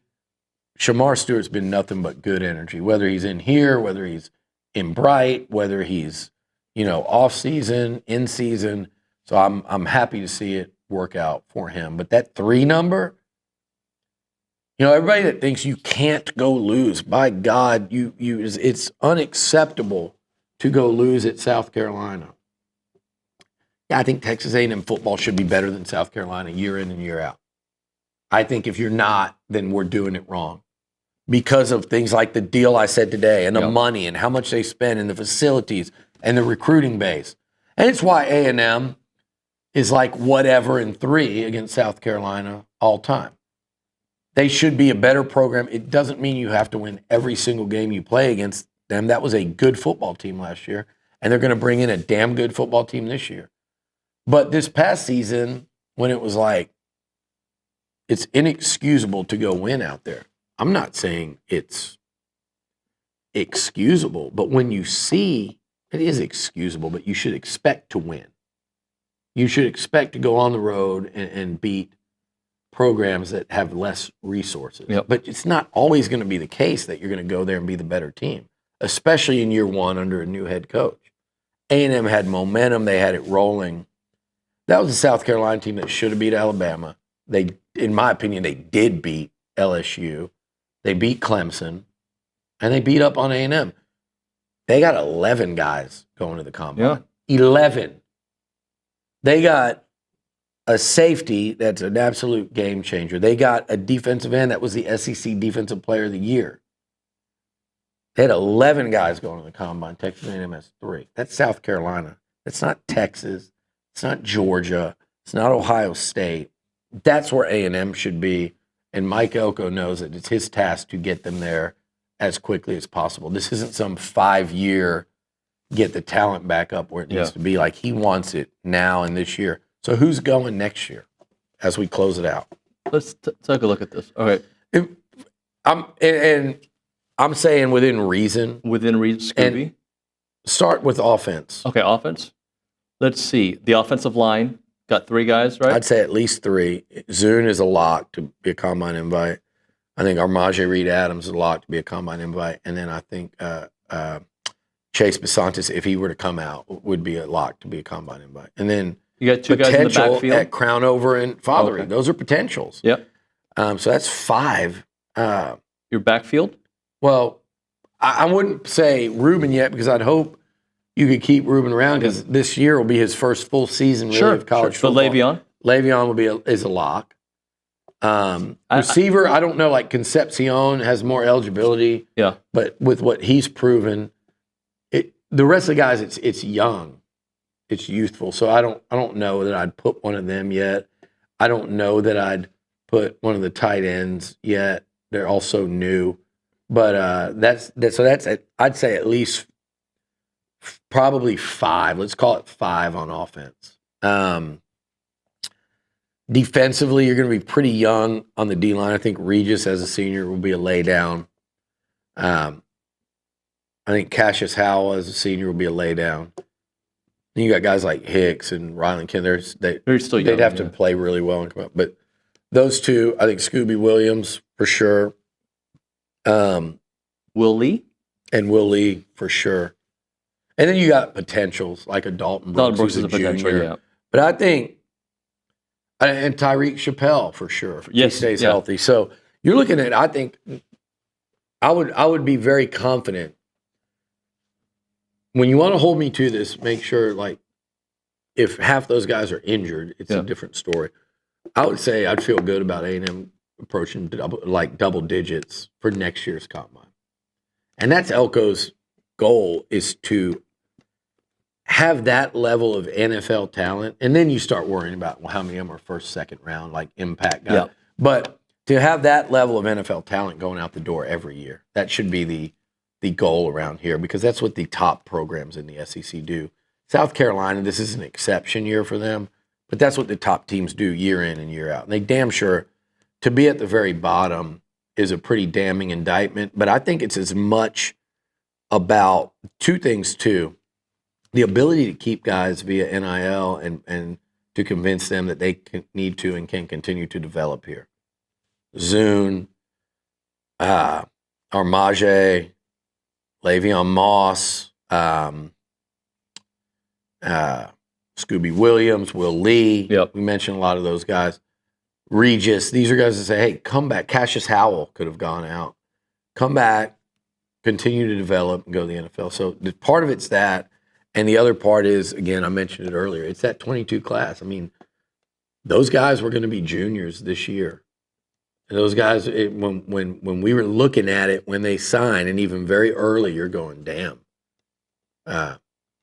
Shamar Stewart, Walter Nolan, LT Overton, who's going to end up getting drafted.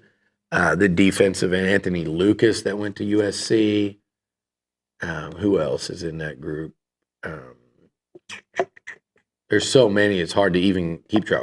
Connor Wigman and Donovan Green at tight end. And there were just so many guys up and down that thing. So it makes you, again, really appreciate the Shamar Stewarts, the Le'Veon Moss, the guys that are starring and staying.